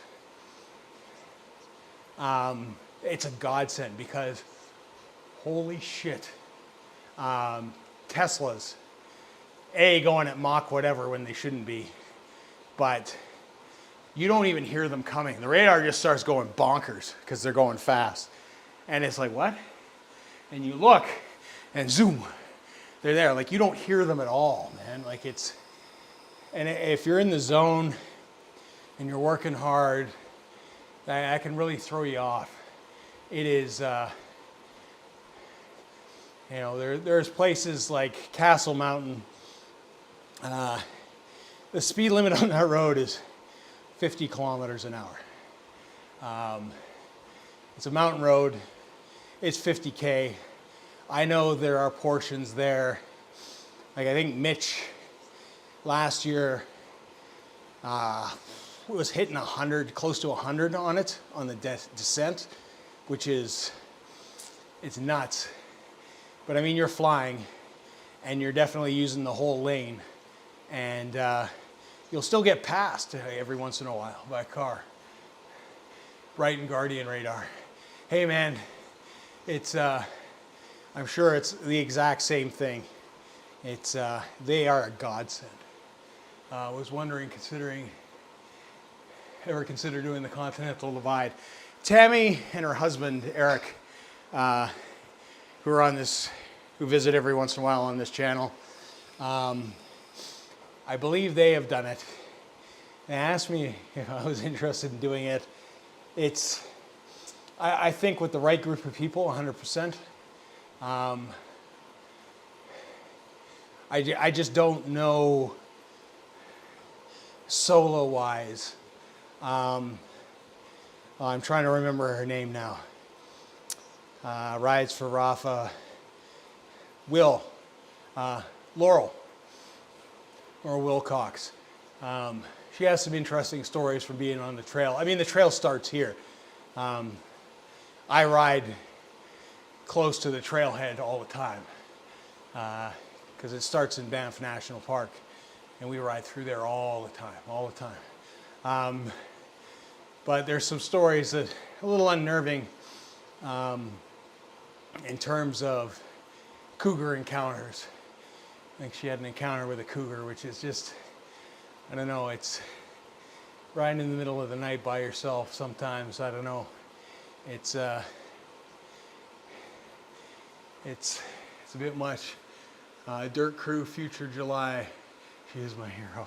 Yeah, she's something. She just did the world too. Like, she doesn't stop. You know, she is a very, very accomplished rider. Lasts about 22 hours without constant light. Nice.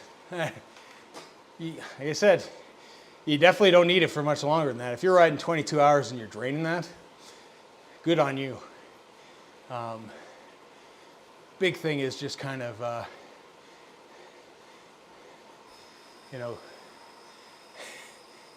making sure that it's properly charged and that it does have the light for it. Here, she's my hero, that's why I asked. Yeah, it's all those kings, Ted King,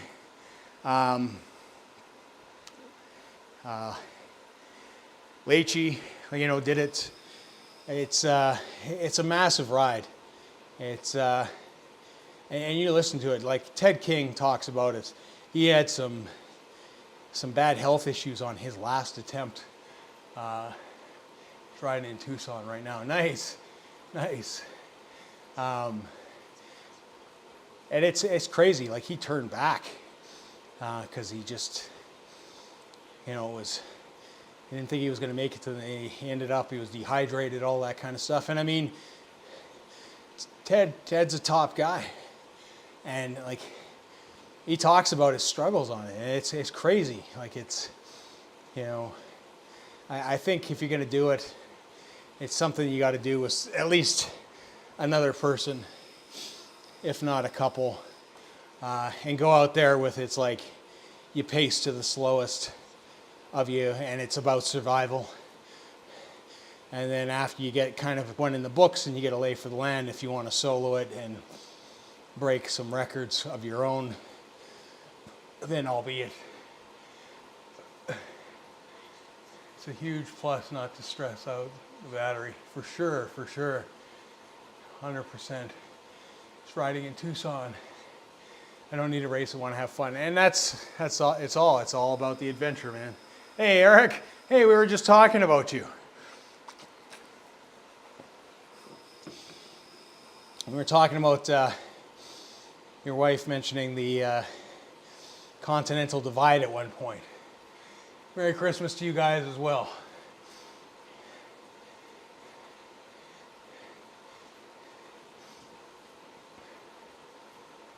I had a Garmin 520 before, had to charge it every 3 rides, which is stressful. Fair enough.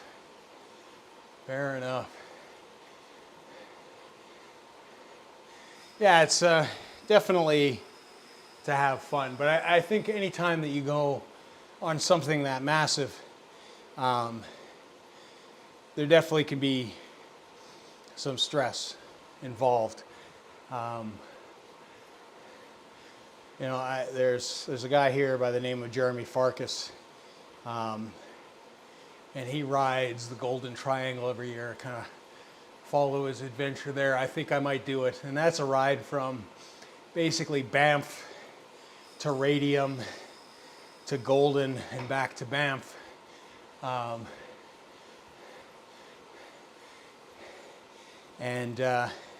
We may do that, but there's a ton of climbing involved in that. And again, fast descent. Tell her Merry Christmas, Eric. Yeah, I was just mentioning that you guys had mentioned the Continental Divide before.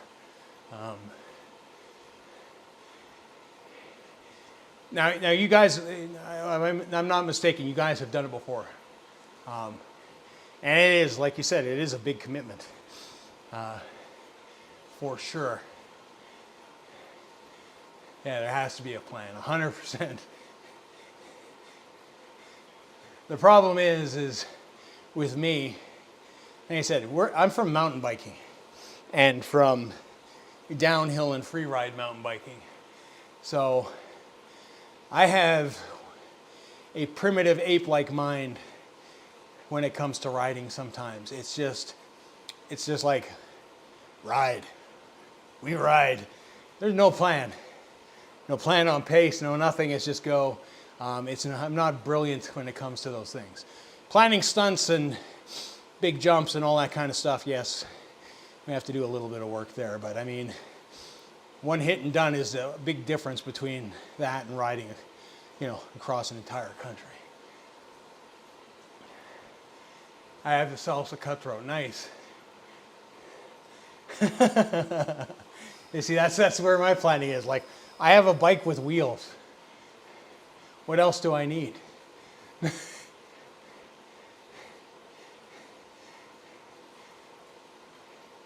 Unfortunately, that's how you get yourself in a lot of trouble at the end of the day, is not doing things smart.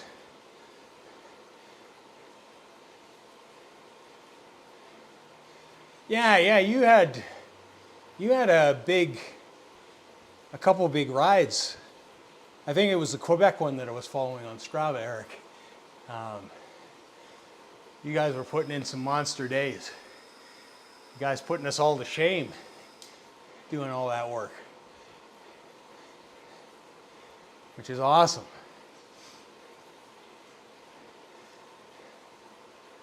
What do we got?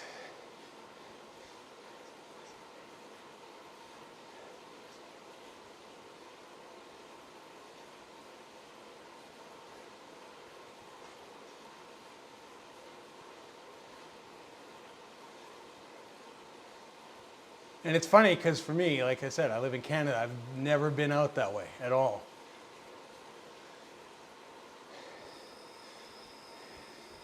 Take a quick stretch of the legs. I think this puts us to 65K. Yeah, and that's, again, that's the plus of Strava. Strava being a social media hub, like that's, yes, yeah, I like that analogy. It is definitely Facebook's version of Trainer Road. It just puts all the social stuff in there, and the other stuff's kind of there as well in the background. Not really, you're watching a famous racer that we enjoy watching suffer. There you go. Oh.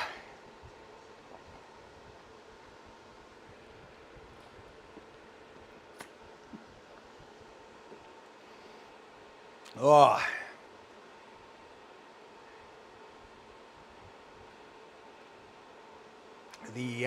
This is called the coffee pacer bot cheat to get a couple extra kilometers in without killing yourself.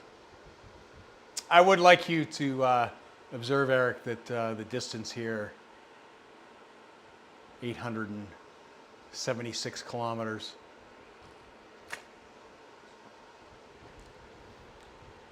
I mean, we're not doing the Rapha 500, and that might be a technical error, but it might not be either.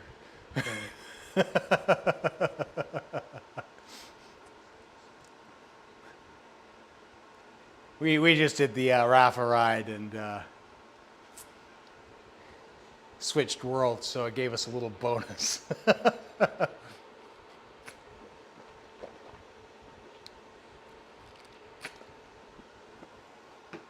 Ah, it's funny. Like I said, I haven't done 100 kilometers since going to Malaysia, and it's been, I think I look back, it's been a month and a half or 2 months since my last 100K ride. I didn't realize that.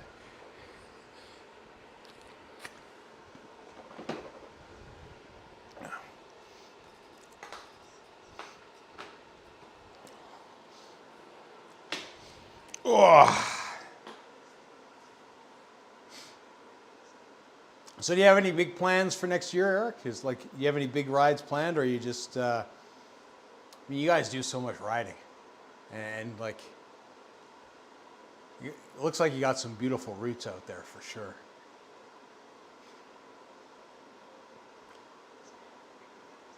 You know that distance during coffee stop doesn't count on Strava. It doesn't?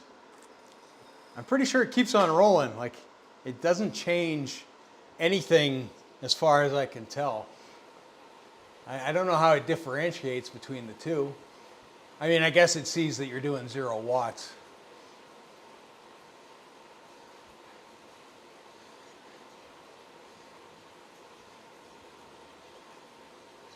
Now that we're in Manitoba. You're in Manitoba now?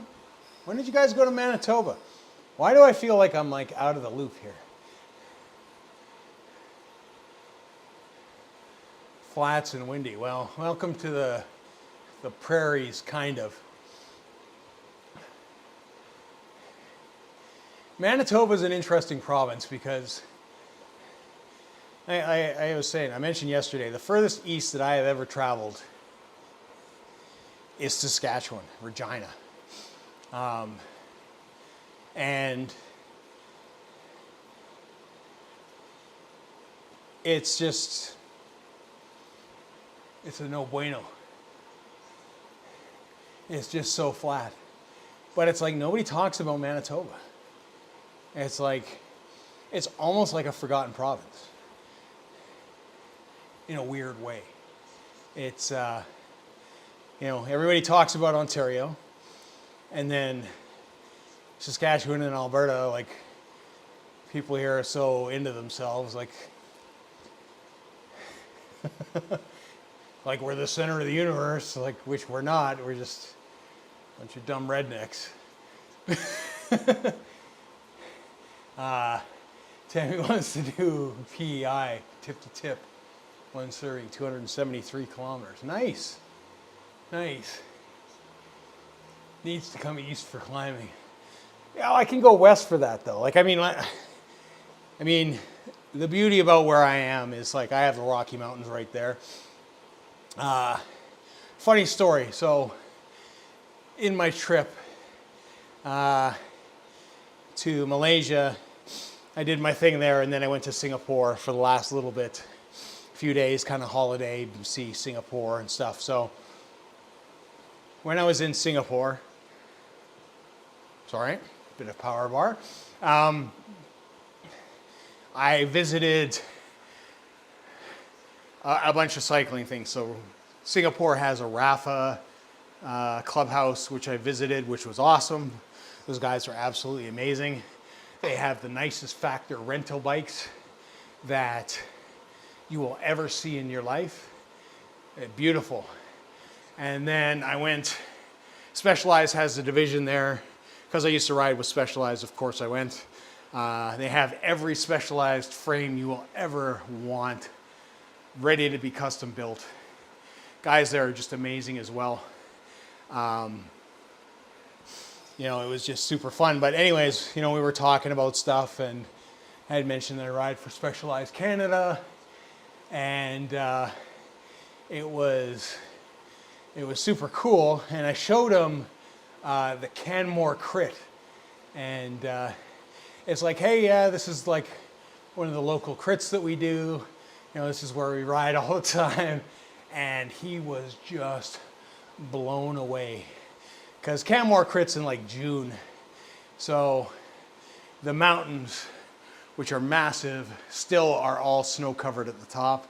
It hasn't completely melted away yet, and they were just blown away.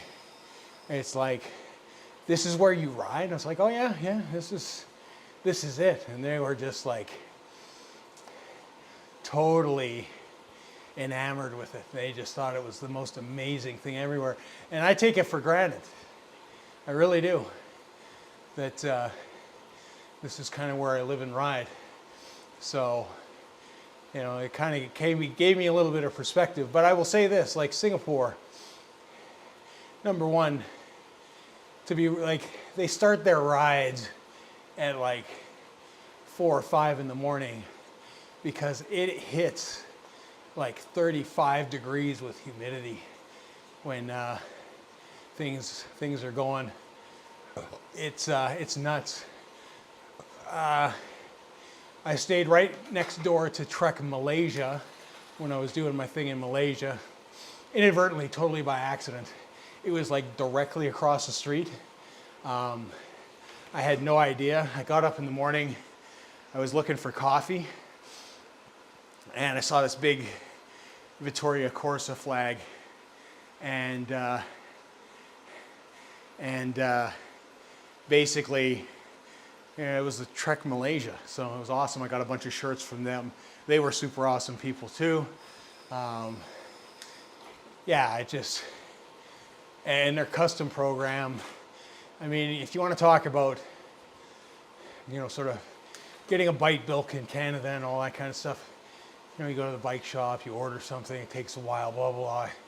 They were like, here's all the frames. These are some of our custom colors. We can custom paint everything. Give us a week, and we will have you a bike built and painted to your exact specifications ready for you. Crazy. Swifty literally cuts data during coffee stops, so it won't appear on Strava. Oh well. I need to stretch those legs anyways. Yeah, we did have a great trip, Eric. It was fantastic. But yeah, no, super cool. I got to talk to the guys from MAP as well. It was just a good overall trip. A lot of these companies are manufacturing, especially in Malaysia, soft goods. So really kind of cool. I wanted to check out Windspace because they have a division there, but I didn't find them in time. Sounds like a business opportunity for Trek. Trek there is so well put together, man. It is, like I said, everything on the wall. But I mean, the same thing with Specialized. The Specialized, they had everything there. They had every S-Works frame in every color variation that they make. And, you can get it built up like right away. Where here, it's like they might have your color, or they might have your size, but not in your color, and good luck otherwise. I mean, to be frank, I was lucky to get the SL8 when I did, because I was riding for Specialized. Like, I got one of the first ones here. I didn't have a color option. Not that I'm complaining, but it's just, it's just kind of crazy. Yeah, custom paint jobs, they're a lot of work, but if you have the factory and you have the raw blanks, like if you give me, I do custom paint, I do goalie masks, I airbrush. I can have your bike painted 2 to 3 days. And that's just basically to let things properly air out, give it a good polish and clear coat. But from a raw carbon frame unpainted that's already been set up, it's not long at all. Unless you want to go into details, unless you want to go crazy, and then that becomes a different ordeal. I still have to, and I keep on saying things, and then I kind of get dumped on by my workload. But I have an Oakley Aero 5 that I want to custom paint. Just because it's the surface is needs a little touch up anyways, so may as well paint it. I have a new one because I go through helmets every year or two. But I want to do a full custom paint job on that. But the problem is that I will get behind. Like, I'm so behind. Like I said, I'm editing vlogs from June at the moment, and we're trying to work on a couple different projects, and then training rides and all that kind of stuff. It all adds up. It's again, not complaining. It's just that's life. I mean, we all experience that in our own different ways. We all have our lives, and lives kind of get in the way. And sometimes those projects that you want to do are the first things that get shelved, right? So, yeah, I've painted more helmets and goalie masks for Olympians than any other artist in Canada, so that's my claim to fame, although I'm pretty much retired from doing that. It's a lot of work, a lot of dedication, a lot of stuff. Bought an endurance SRAM CRF. Yeah, that's, the tariffs are going to be an interesting thing. For Canada in particular, I don't know what it's going to mean, because a lot of our stuff is serviced directly from the States. So our inventory is largely dependent on the United States for the warehousing down there. So it comes from there to us. So I mean, we inadvertently might get hit by the tariffs in the sense that if it hits US soil first and it gets a tariff placed on it, that is a bad thing. And indirectly our pricing is going to go up because of it. That being said, a lot of stuff can still probably come directly across. I mean, I know myself and a few of the guys, like Mitch on Two Wheels, who was a Specialized rider as well, who ironically is getting back onto a Specialized after riding Cervelo for a year. He's in the process of buying and building up a new bike, so that'll be interesting. But yeah, it's just, you know, a lot of stuff we can get from Europe, you know, and a lot of times Canada's weirdly marked up. Like I got a set of zips from the UK that cost me $1,000 landed here.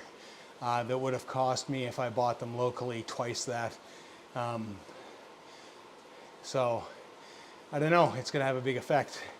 Brand direct, like you're saying with the CFR, like Canyon would, because it doesn't go through the US, it gets shipped from Europe, will be a different story.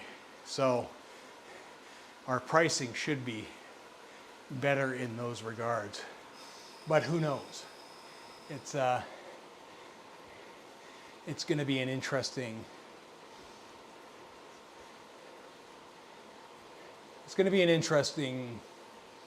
time, I guess. And I mean, I don't know if they're 100% going to put those through. I know that guys in the weightlifting community are worried because most of the power racks, plates, barbells, it's all manufactured in China. And a 25% tariff is going to knock things up in a big way.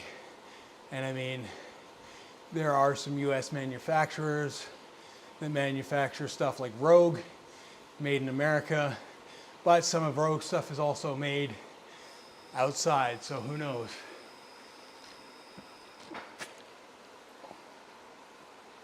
Four to 6 years.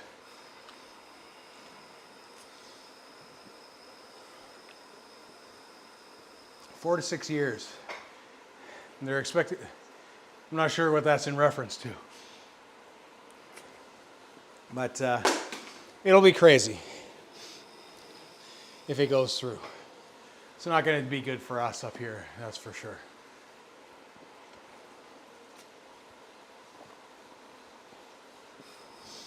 I mean, it's not good for the US either. I mean,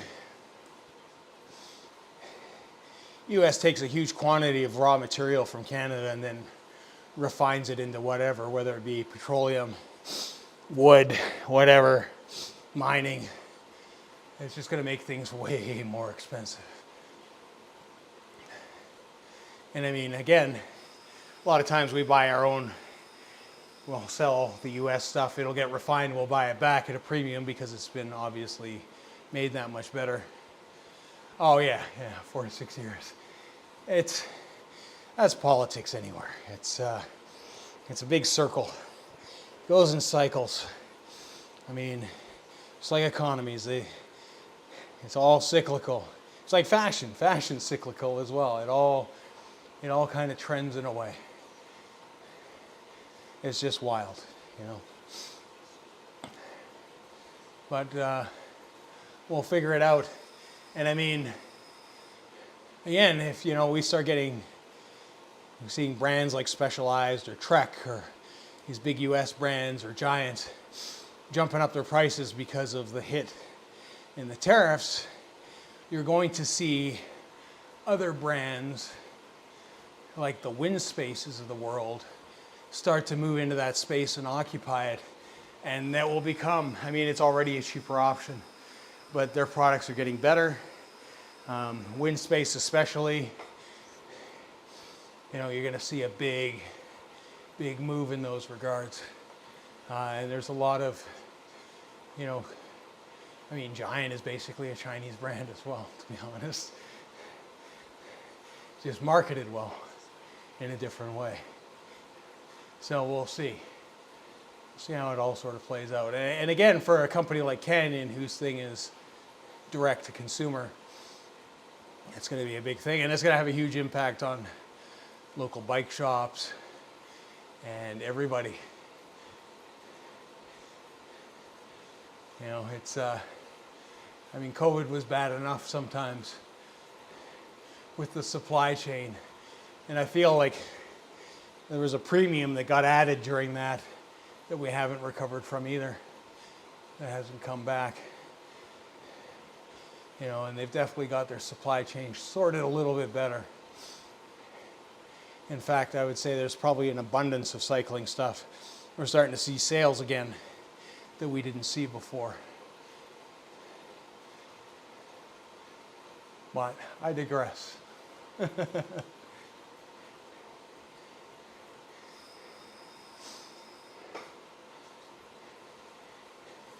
I do not have an MBA.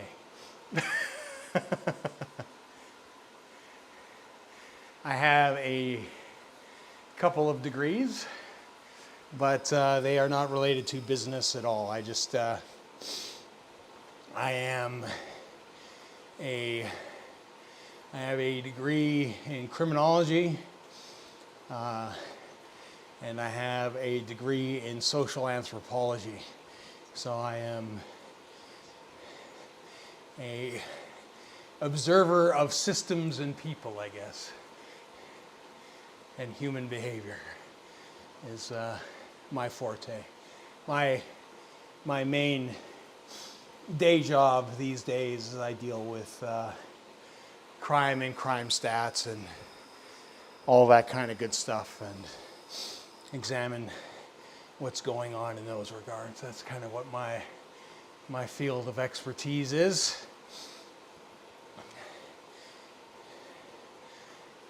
I'm big into data. That's why I love Zwift and sauce and all that kind of stuff in cycling, because it's very data driven. I'm not a detective, no. No, I'm just like I said, I compile a lot of data on a lot of different things. You know, one of the things, like one of my side projects is actually taking a look at incidents of cyclists getting hit on roads and compiling that data and trying to have it make sense. I mean, that's why I know about the Strava API and their heat maps, because I'm trying to cross-tabulate their movement data with incidents to see where it's, you know, if there's a correlation between road design or, you know, infrastructure and where people are actually getting injured. So, do I use circular statistics? No, I'm a cross-tab guy. So I will put stuff and I will cross-tabulate stuff to see if there is a significant correlation between data points is kind of how I operate.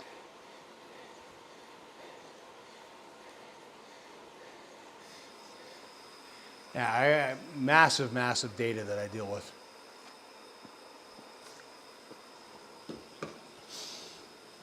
But yeah, it's mostly crime stuff. I mean, I wish I could talk about it more, but I can't.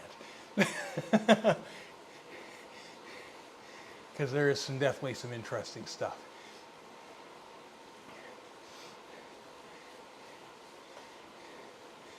And statistics can be a dangerous thing too, because a lot of times there is, you know, people that go out there and manipulate data, or they extrapolate certain pieces, and they'll use a certain piece, data point, to make a point that really doesn't make that point. But that's the political side of things, I guess. Oh, there's definitely time analysis and all that kind of stuff, and I mean it depends what you're looking at specifically. I'm not specifically looking at like incident times of days and stuff like that. It's more of a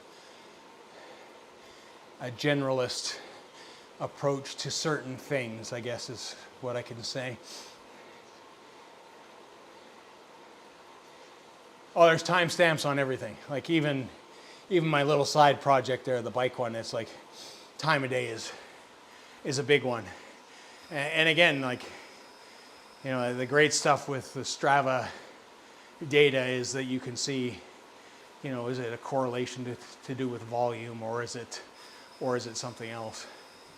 Because let's be honest, the more opportunities there are for something to happen, it'll happen. That's just how things work. But sometimes, you know, there are other factors that play into it, and it's interesting where you can find those data points. You know, bad intersection design or bad light timing or a whole bunch of things. It can make a huge, huge difference.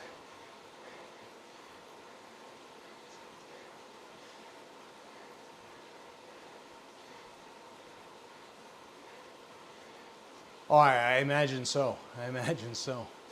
I mean, you can, like I said, you can start broad. You can start with a country and then go to a province, then go to a county, then to a city, and then to a neighborhood, and then to a street, and then to a building, and then to, you know, an operations like a hospital, and then the broad hospital down to the difference in, you know, time units.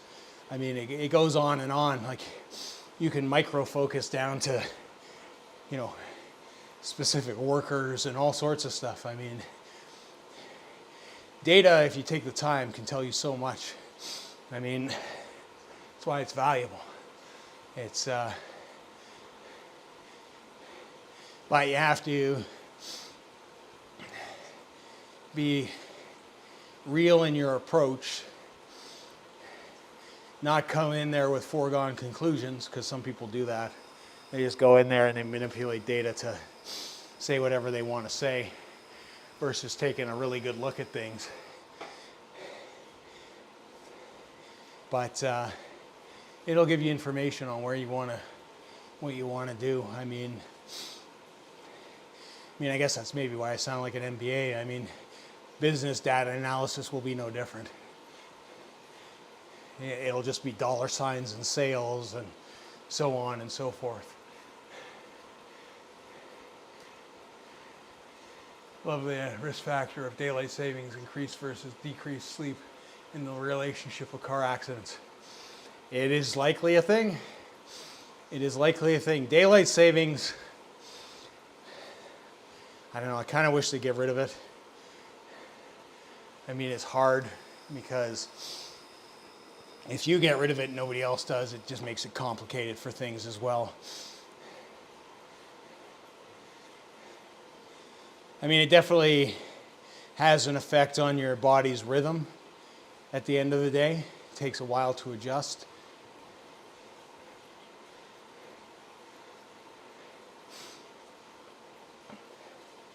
But yeah, it's interesting how one factor can definitely affect others, for sure.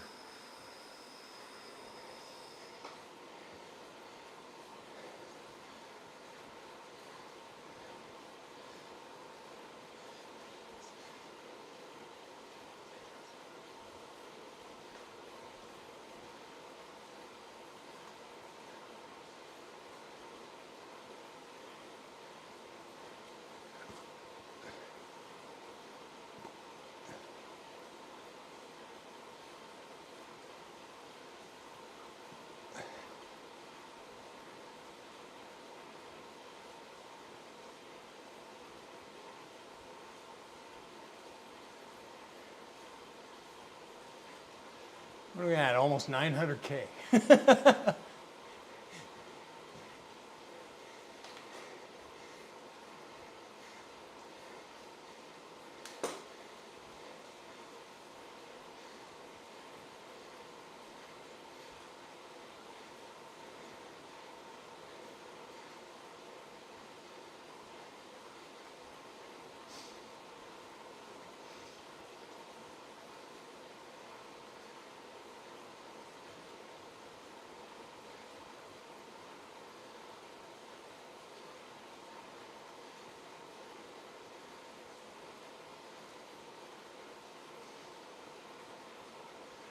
Whew.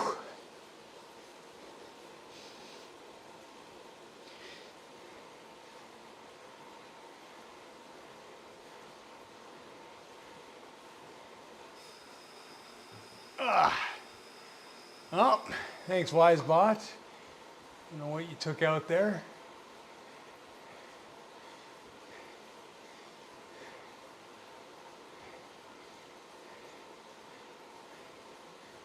Anti-spam bot in action.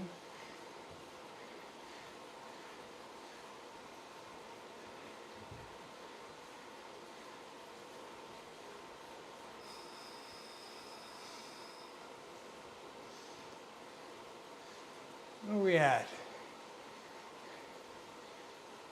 That's 2.5 hours in.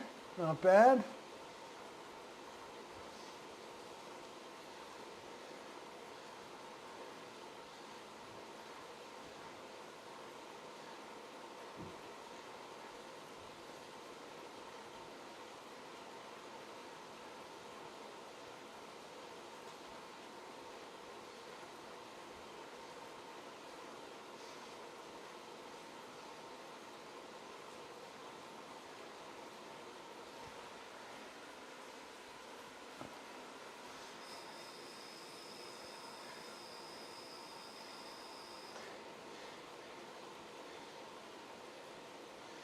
Whew. So you got any big plans for the rest of the day, Torrin? You riding at all?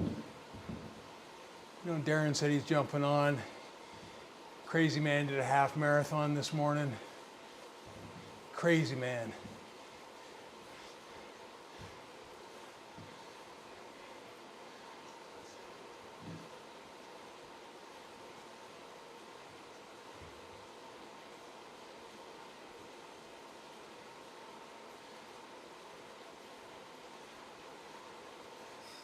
Ugh.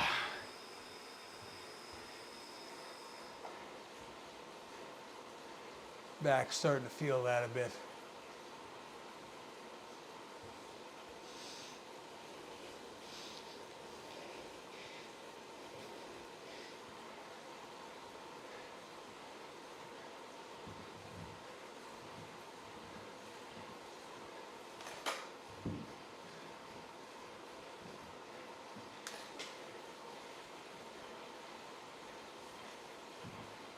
Oh, nice, nice. Oh, that's right. You guys are doing the massive ride.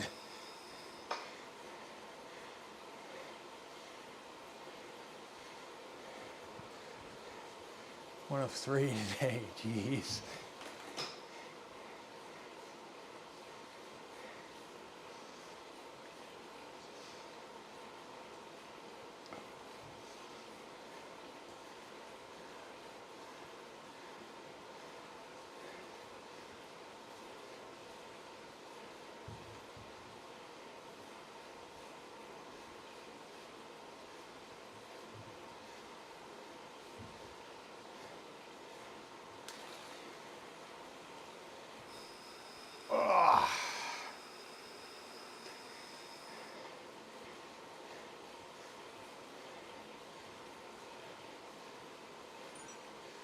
All right, we got a C-bot coming, I think.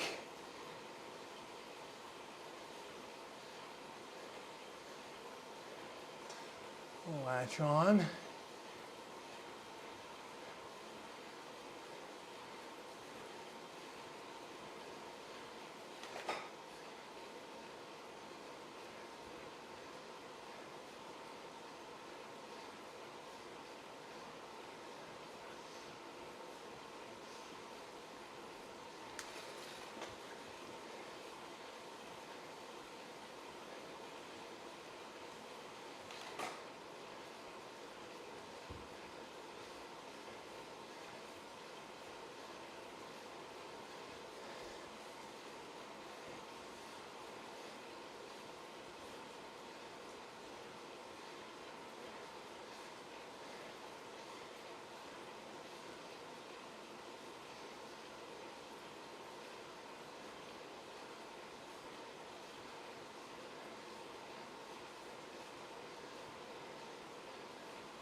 There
we go.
Oh.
Yeah, I feel that.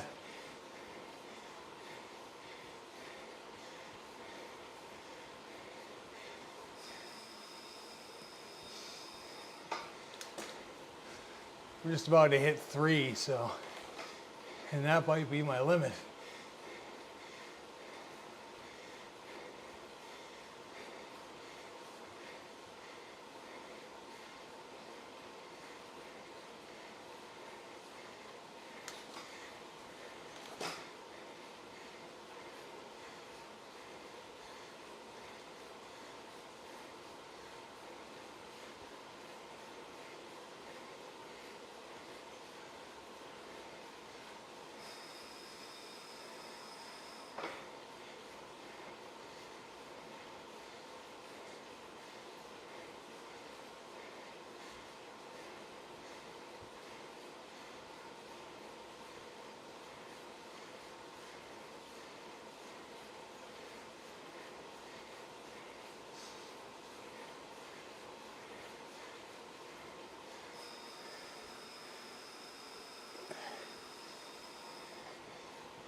I think these guys peel off here.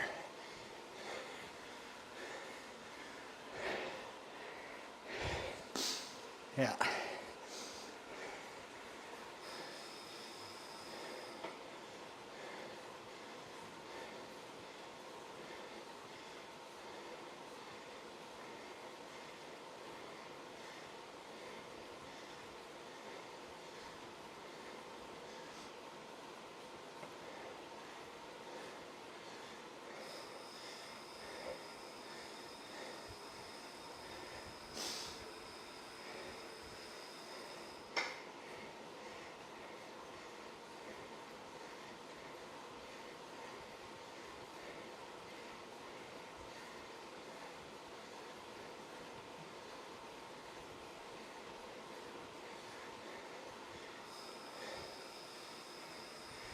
Grab some food here. Whew.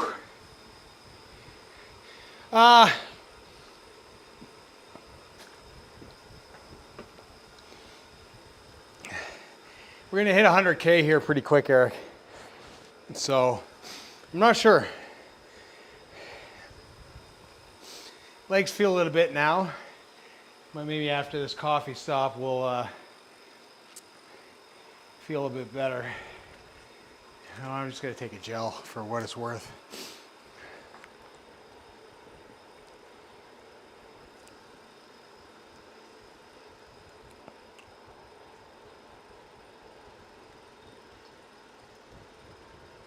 I'm not eating much today. That's not a good thing.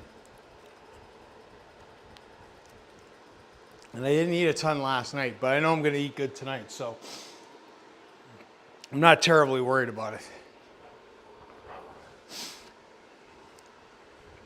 Definitely could feel it though. Like I said, it's been like 6 weeks since I've done 100K, and now this will be 2 back-to-back days. It's good. It's all zone 2, so it'll broaden the base for the training plan. Might take me a week to recover, but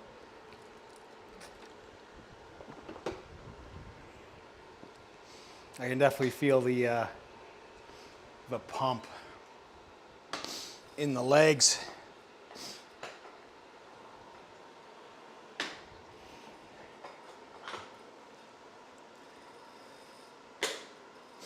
Oh. You guys doing a lot of riding over the holidays, Eric? Doing Zwifting or otherwise, or got any riding holidays planned, maybe?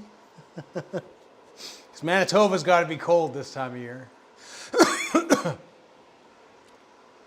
Got about bottom of a bottle left.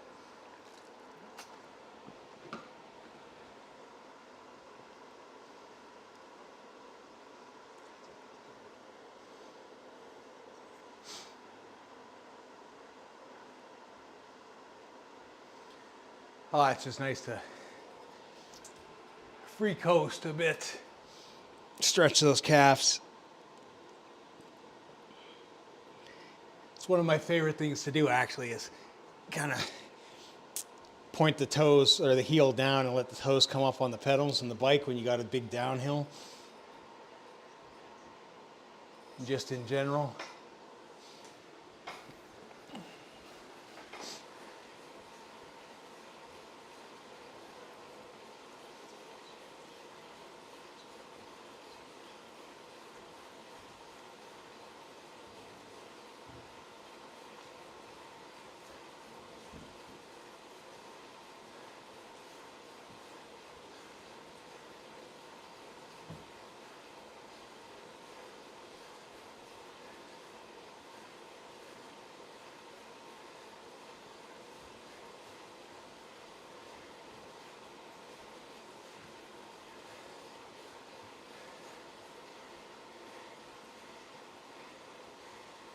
Oh, well, I hope she does better.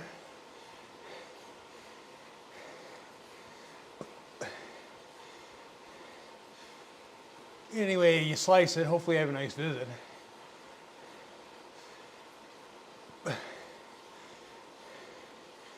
I mean, it's not like New Brunswick is Arizona in terms of riding holiday.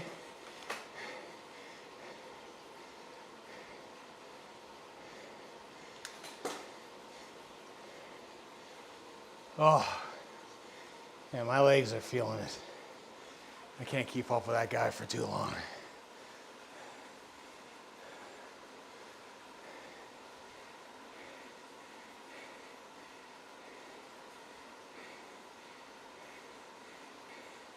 Hey, it's me. By that, I assume that's Tammy, not Eric speaking.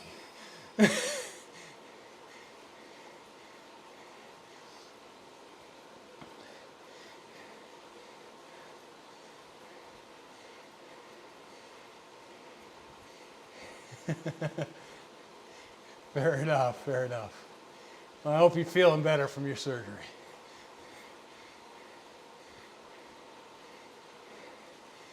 That's good, you're doing great.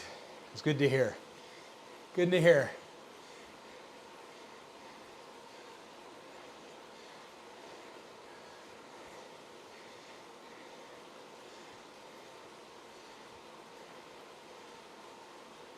Oh, congratulations. Congratulations to you both. He failed to mention that. Either that or I missed it in the chat. I'm going to assume you said yes.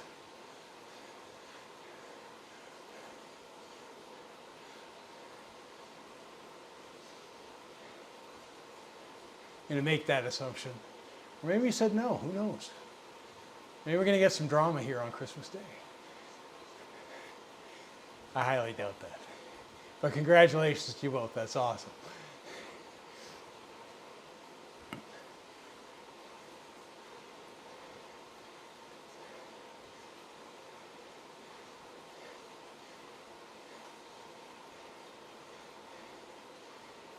I wish you both the best.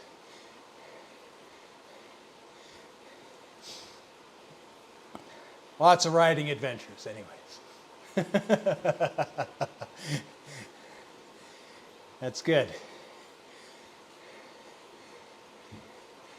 Yes, yes, yes. Good, good, good. That's good.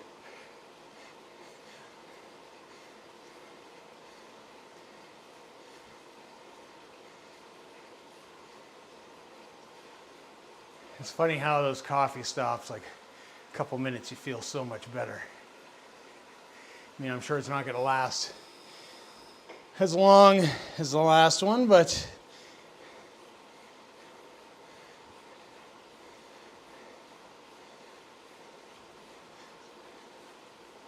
let's put a good distance in.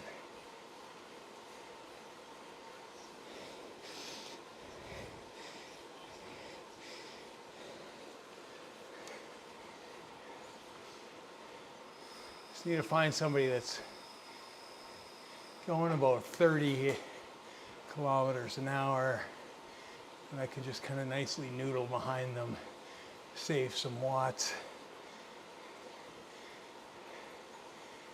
Miles and smiles. Awesome.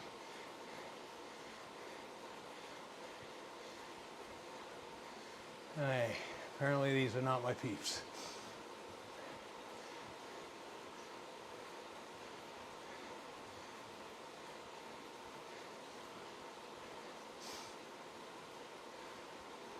See if anybody else is riding. No.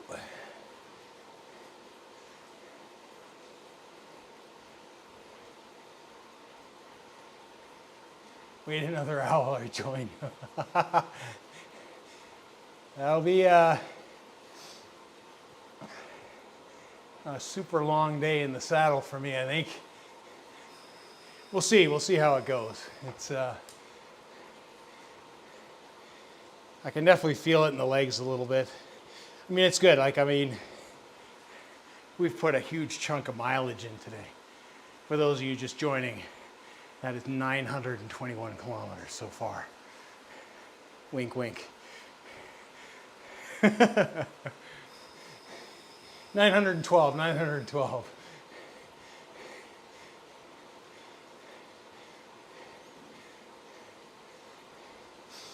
We'll see how it plays out, Tobin. We'll see how we're feeling.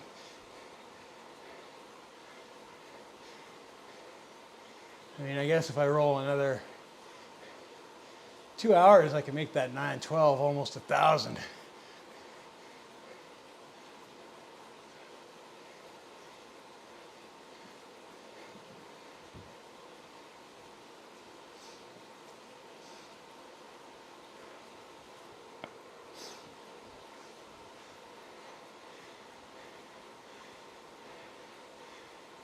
Yeah, guys, a couple seconds behind. Looks like they're in a bit of a group. See if we can latch on to them.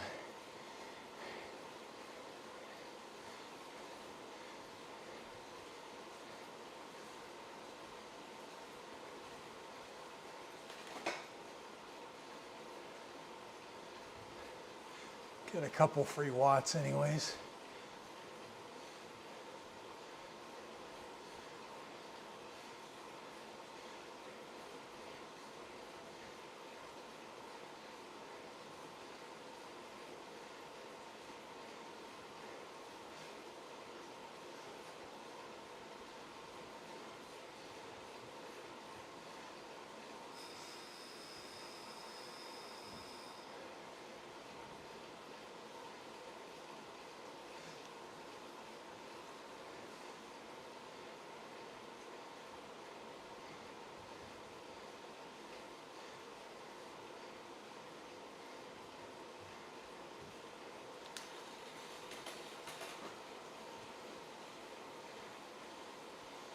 There we go.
Oh, they're slowing down.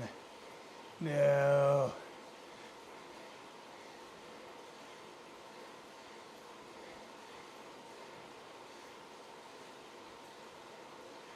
Oh, they're slowing down too.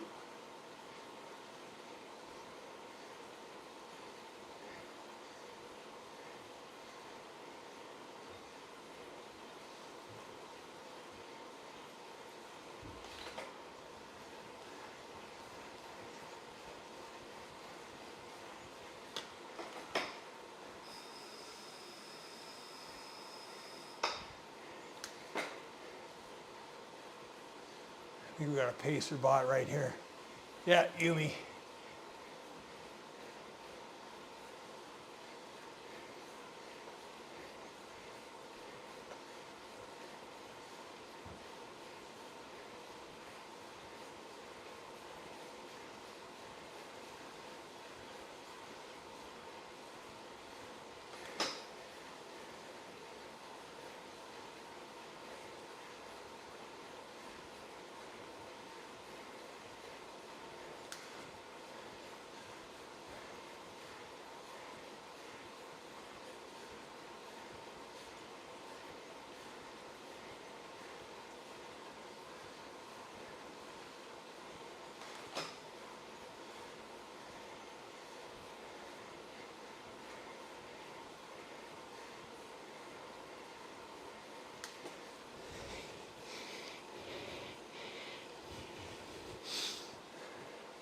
I don't even think I can hold Yumi, to be honest, at this point. Which is sad.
Well, I think that's it for me. We've done 100K. I should kind of just slow roll. Cool down. Add another 4 or 5K maybe, but nothing spectacular. It's really just kind of go light, spin out some of that lactic buildout.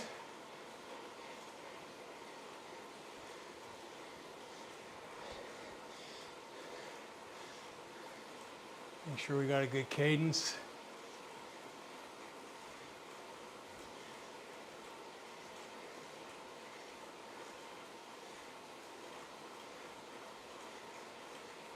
You bet. Hey, Rob. Merry Christmas, my dude. Oh yeah, we've earned turkey dinner today, man. We have earned turkey dinner today.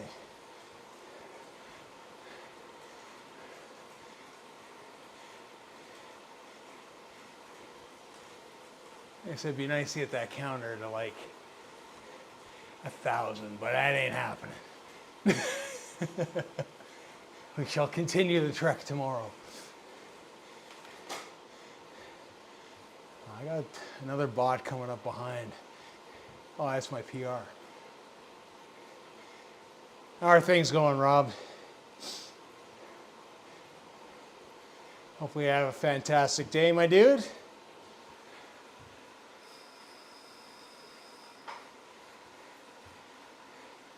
It is a slog. It is a slog.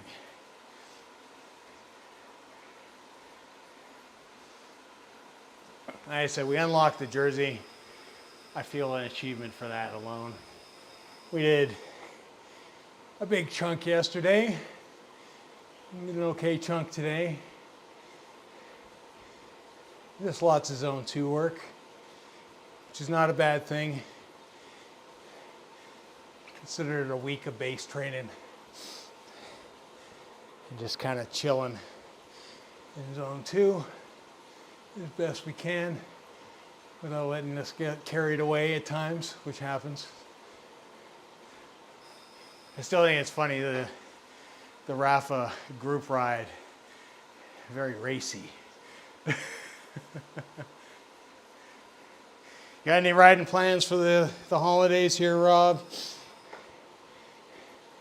Any events you're doing, racing, anything like that? Oh, I should hook on to Constance for a second, but no. No.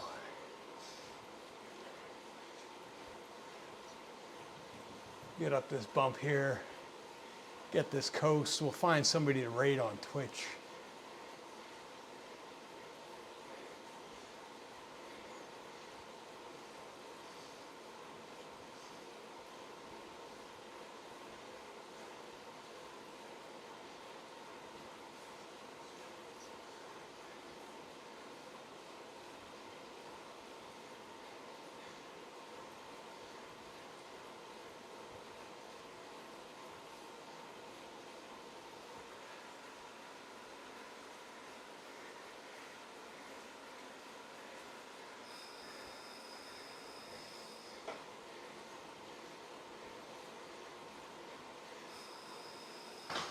We'll let this coast down. See who's on Twitch.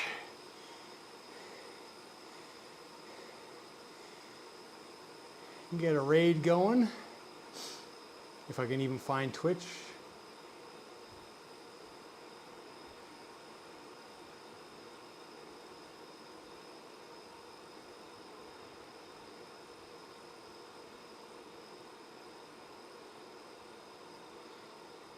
Clutch is doing the 500, so we'll raid him. He's got a good amount of people in there. That's awesome to see.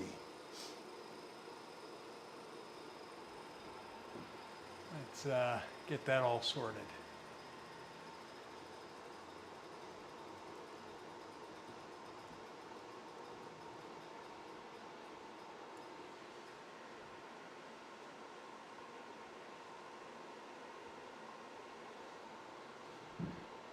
My last one viewer.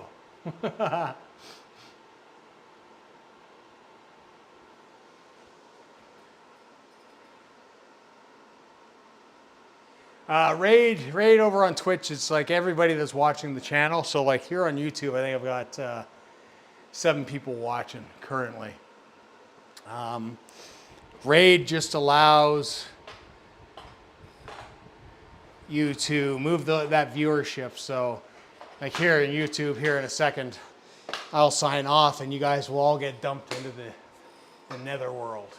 And unfortunately, like it's a great feature on Twitch because some people that are currently still watching, I would be able to send those people over to another YouTube stream and potentially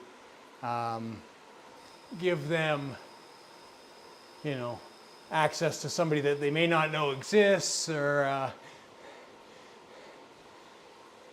you know, bring you to somebody that you didn't know was Zwifted and all that kind of stuff. So it gives the opportunity for the community to kind of pollinate itself, which I think is a really good feature.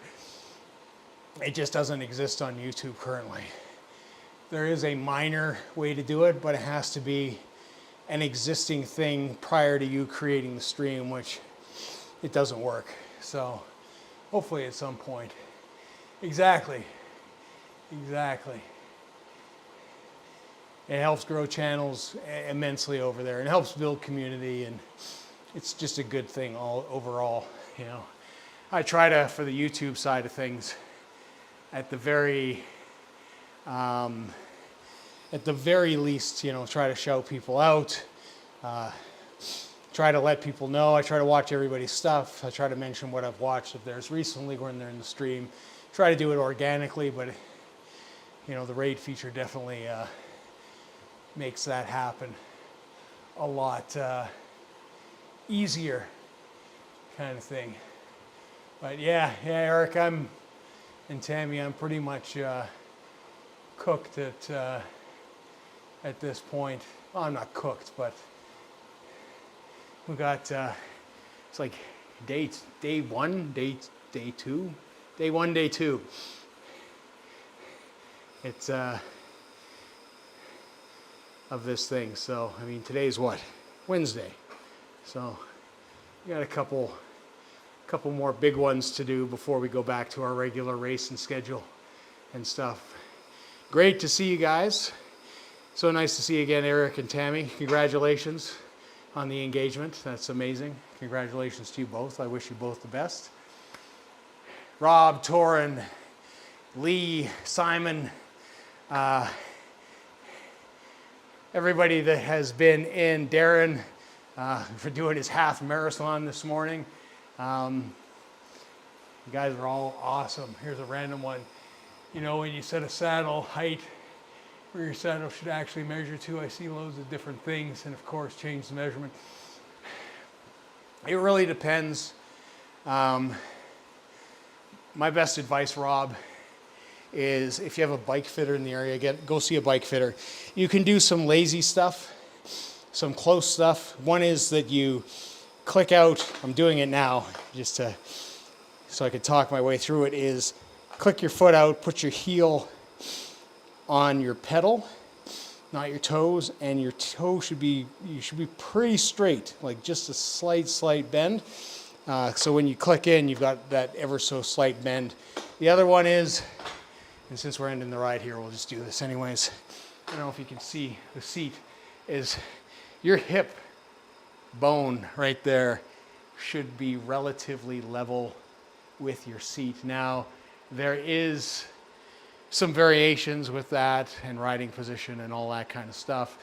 How you position your seat, what type of seat, what the curvature is, all that kind of stuff, how you like your nose. That'll all play into it. I mean, a bike fitter is going to get you in the most comfortable position that they can, which will work, but generally speaking, kind of hip level. You want a slight bend in your knee when your pedal's fully extended. You don't want to be like totally locked out. That's not a good thing. To the same extent, you want your legs to extend. You don't want to be like at a total angle. You're kind of like at that kind of degree. But yeah, just kind of hip level, and you should be close. Nice thing about doing a bike fit is that they'll do it to your recommendations there. You can go get them every once in a while because, flexibility changes and all those kind of things. Some people find it helpful. Generally speaking, once you've got your measurements, it's good.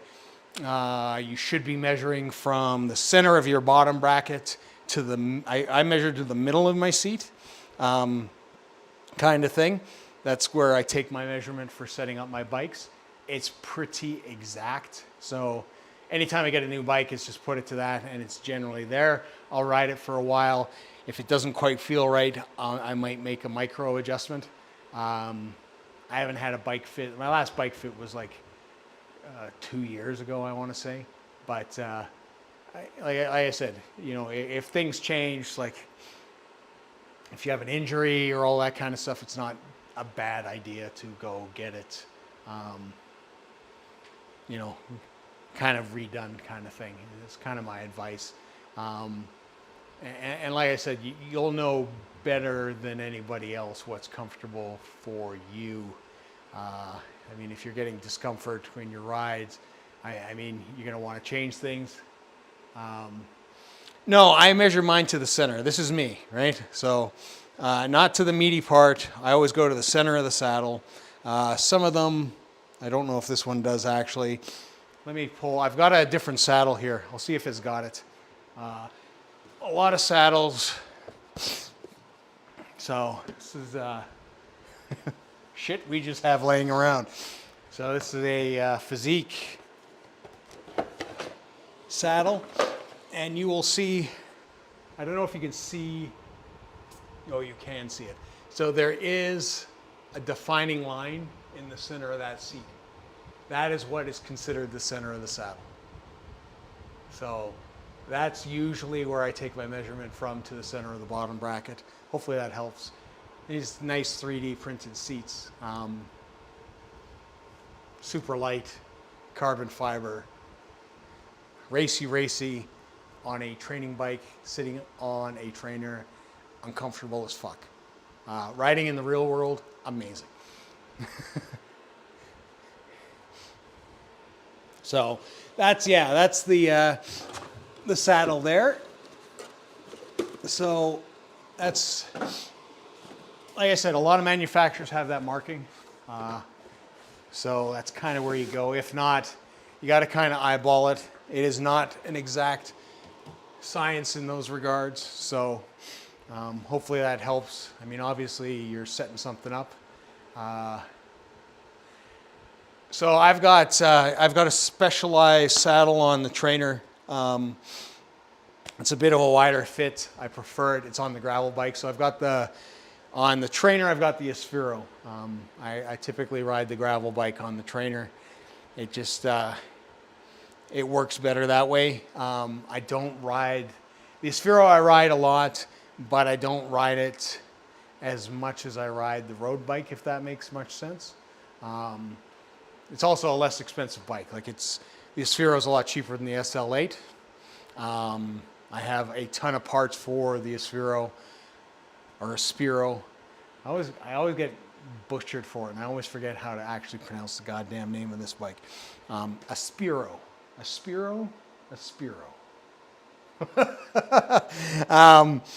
But yeah, it's 11 speed, beefier chain. To be honest, like Torin, I think he said he got the Zwift ride. A couple of people have told me they got a Zwift ride for Christmas, which is awesome to hear. I think that's a better way, in all honesty, for trainers, is to have a dedicated trainer bike. Single speed is that thing. Specialized power saddles are quite popular. Yeah, it's they've got a system in place where they do this with their insoles as well, to kind of get riders in a spot where they're kind of customizing your ride. Like all bikes come with a saddle. Generally, they're quite skinny. A lot of people have larger sit bones, so they'll want to widen things out. Is it necessary? Not always, but it just kind of depends. A lot of times when you go for a bike fit, they will take that measurement. It's not the end all be all in that measurement, but sometimes it's where you're putting the vast amount of your weight when you're sitting down. So changing your saddle can alleviate a lot of the things that there is, and the Specialized Power Series definitely has some measurements. Like if you get out to like 158, it's a wider saddle for a lot of people. 156 or 56, you're kind of in that range. It's, like I said, they go wider out because there are some people that need a wider saddle for sure. And Specialized definitely covers those routes. I mean, saddles are kind of, what I can say about saddles is when you find a saddle that you like and when you find a saddle that is comfortable, stick with it if you can. Like, you will find that it's not a power. This is not a power. It's just a standard one. It's good enough. It's my gravel bike. It's going to take a shit kicking because I do stupid stuff on it. But the power, like I said, the printed ones, like the physique ones, and then the Specialized ones that are printed, they are really, really super nice. They are comfortable. The way they do that honeycomb, I'm going to grab that seat again. You got me talking again, Rob. Pulling out the stuff. So this is unsponsored, obviously. What they've done is that there's like, I don't know if you can see, but this, like the give here, like it's taking a good amount of force. As I move here, it gets a lot softer, and like towards, like this is so soft in comparison. Like if I push down, so the same force, you can see my fingers are penetrating different. So the beauty of the honeycomb pattern is that they can provide a rigid support where they need it on your sit bones and give you that kind of soft, cushy stuff where you don't need it. So it works out really, really well for something like this that is channeled as well. Like, I mean, they're printing directly to the seat. So, I mean, the weight saving's a thing, but it's definitely a different beast. Is it worth the price? I mean, it depends on how much you ride, and I mean, if you get discomfort, it could make a huge difference. Like I said, I mean, if you've got a seat that works for you, use it. Don't change it. Don't jump to something like a power and spend the money if you have something that you're not experiencing any pain. I will say there's a good amount of marketing into things like this. They get quite expensive. I have this because it was heavily discounted for me at the time, so I just got it. I use it for like racing, like because it's just the weight, and do an hour. But I will not use this for endurance rides. I don't like it for that. So, like I said, you find something comfortable, stick with what's comfortable. Like I said, I've got just a basic Specialized seat on the Cervelo. I find that way more comfortable for endurance than I do for this. But this will hold you for a race for an hour, no problem. You're not going to have any discomfort, but it's the weight saving, it's the carbon, it's all that kind of stuff. But yeah, I mean, like I said, clearly you're obviously looking to do it. I use something that digs in at on the one I use, it sometimes digs a little at the wing. So you're finding digging in like on the outside or the inside? So if it's digging in on the outside, I would say maybe it's a little wide for you. If it's digging in on the inside, it's maybe not wide enough, or no, maybe too narrow as well. Outside. It might be too big. It might be too wide. It shouldn't be You shouldn't be digging in at all. And that could just be the curvature or anything like that. So maybe.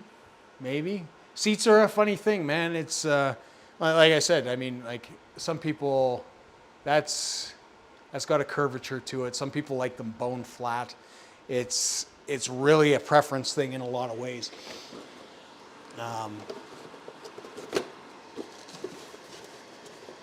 You know, you can spend.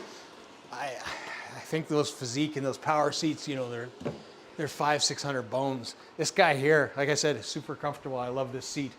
It's $100, and it's, you know, it works and it's great. But if you're racing, it might be a bit heavy. So, you know, the problem is you can end up with a drawer. and I have friends like this. I'm not too bad. Most seats that I have are ones that I've taken off of bikes that I've got. Like you always buy a bike, you get a seat, and I throw them in a drawer. So like the seat that came with a Cervelo Aspiro, I didn't like it so much, and it immediately came off, and the Specialized seat went on. When I got the SL8, it was a different cut of seat. That's a power. I wasn't sure I was going to like it, but I ended up liking it. It's a bit more snub nose than I normally have. I didn't think that I was going to like it because I tend to pronate my seat down a little bit, and I figured I would slide off a bit too much, but I actually ride it a slightly different position, and it's been great. I really like it. It's been a fantastic seat as well. So like I said, you got to find the ones that you like. When I get a new bike, I'll typically ride maybe the first few rides with the seat that comes with it. Sometimes it's straight off. It just really kind of depends. But yeah, it's like I said, seat height. If you think it's your seat height, I mean, definitely go with that. Like I said, sort of the base kind of hip level, or sitting on your seat. If you're on the trainer, it makes it easy, or you have to lean up against the wall when you do it. Just make sure that trainer and wheel are kind of the same. My trainer tends to push a little higher, I think, than what it is for some reason. I don't know if it's the flooring that I'm on or what, but it feels like the dip's more pronounced. I don't typically change it. I just adjust myself when I'm riding. But definitely do that. Bike fit, like I said, if you have a good bike fitter in the area, if you can find yourself a good bike fitter, they are worth their weight in gold. You know, they will get you.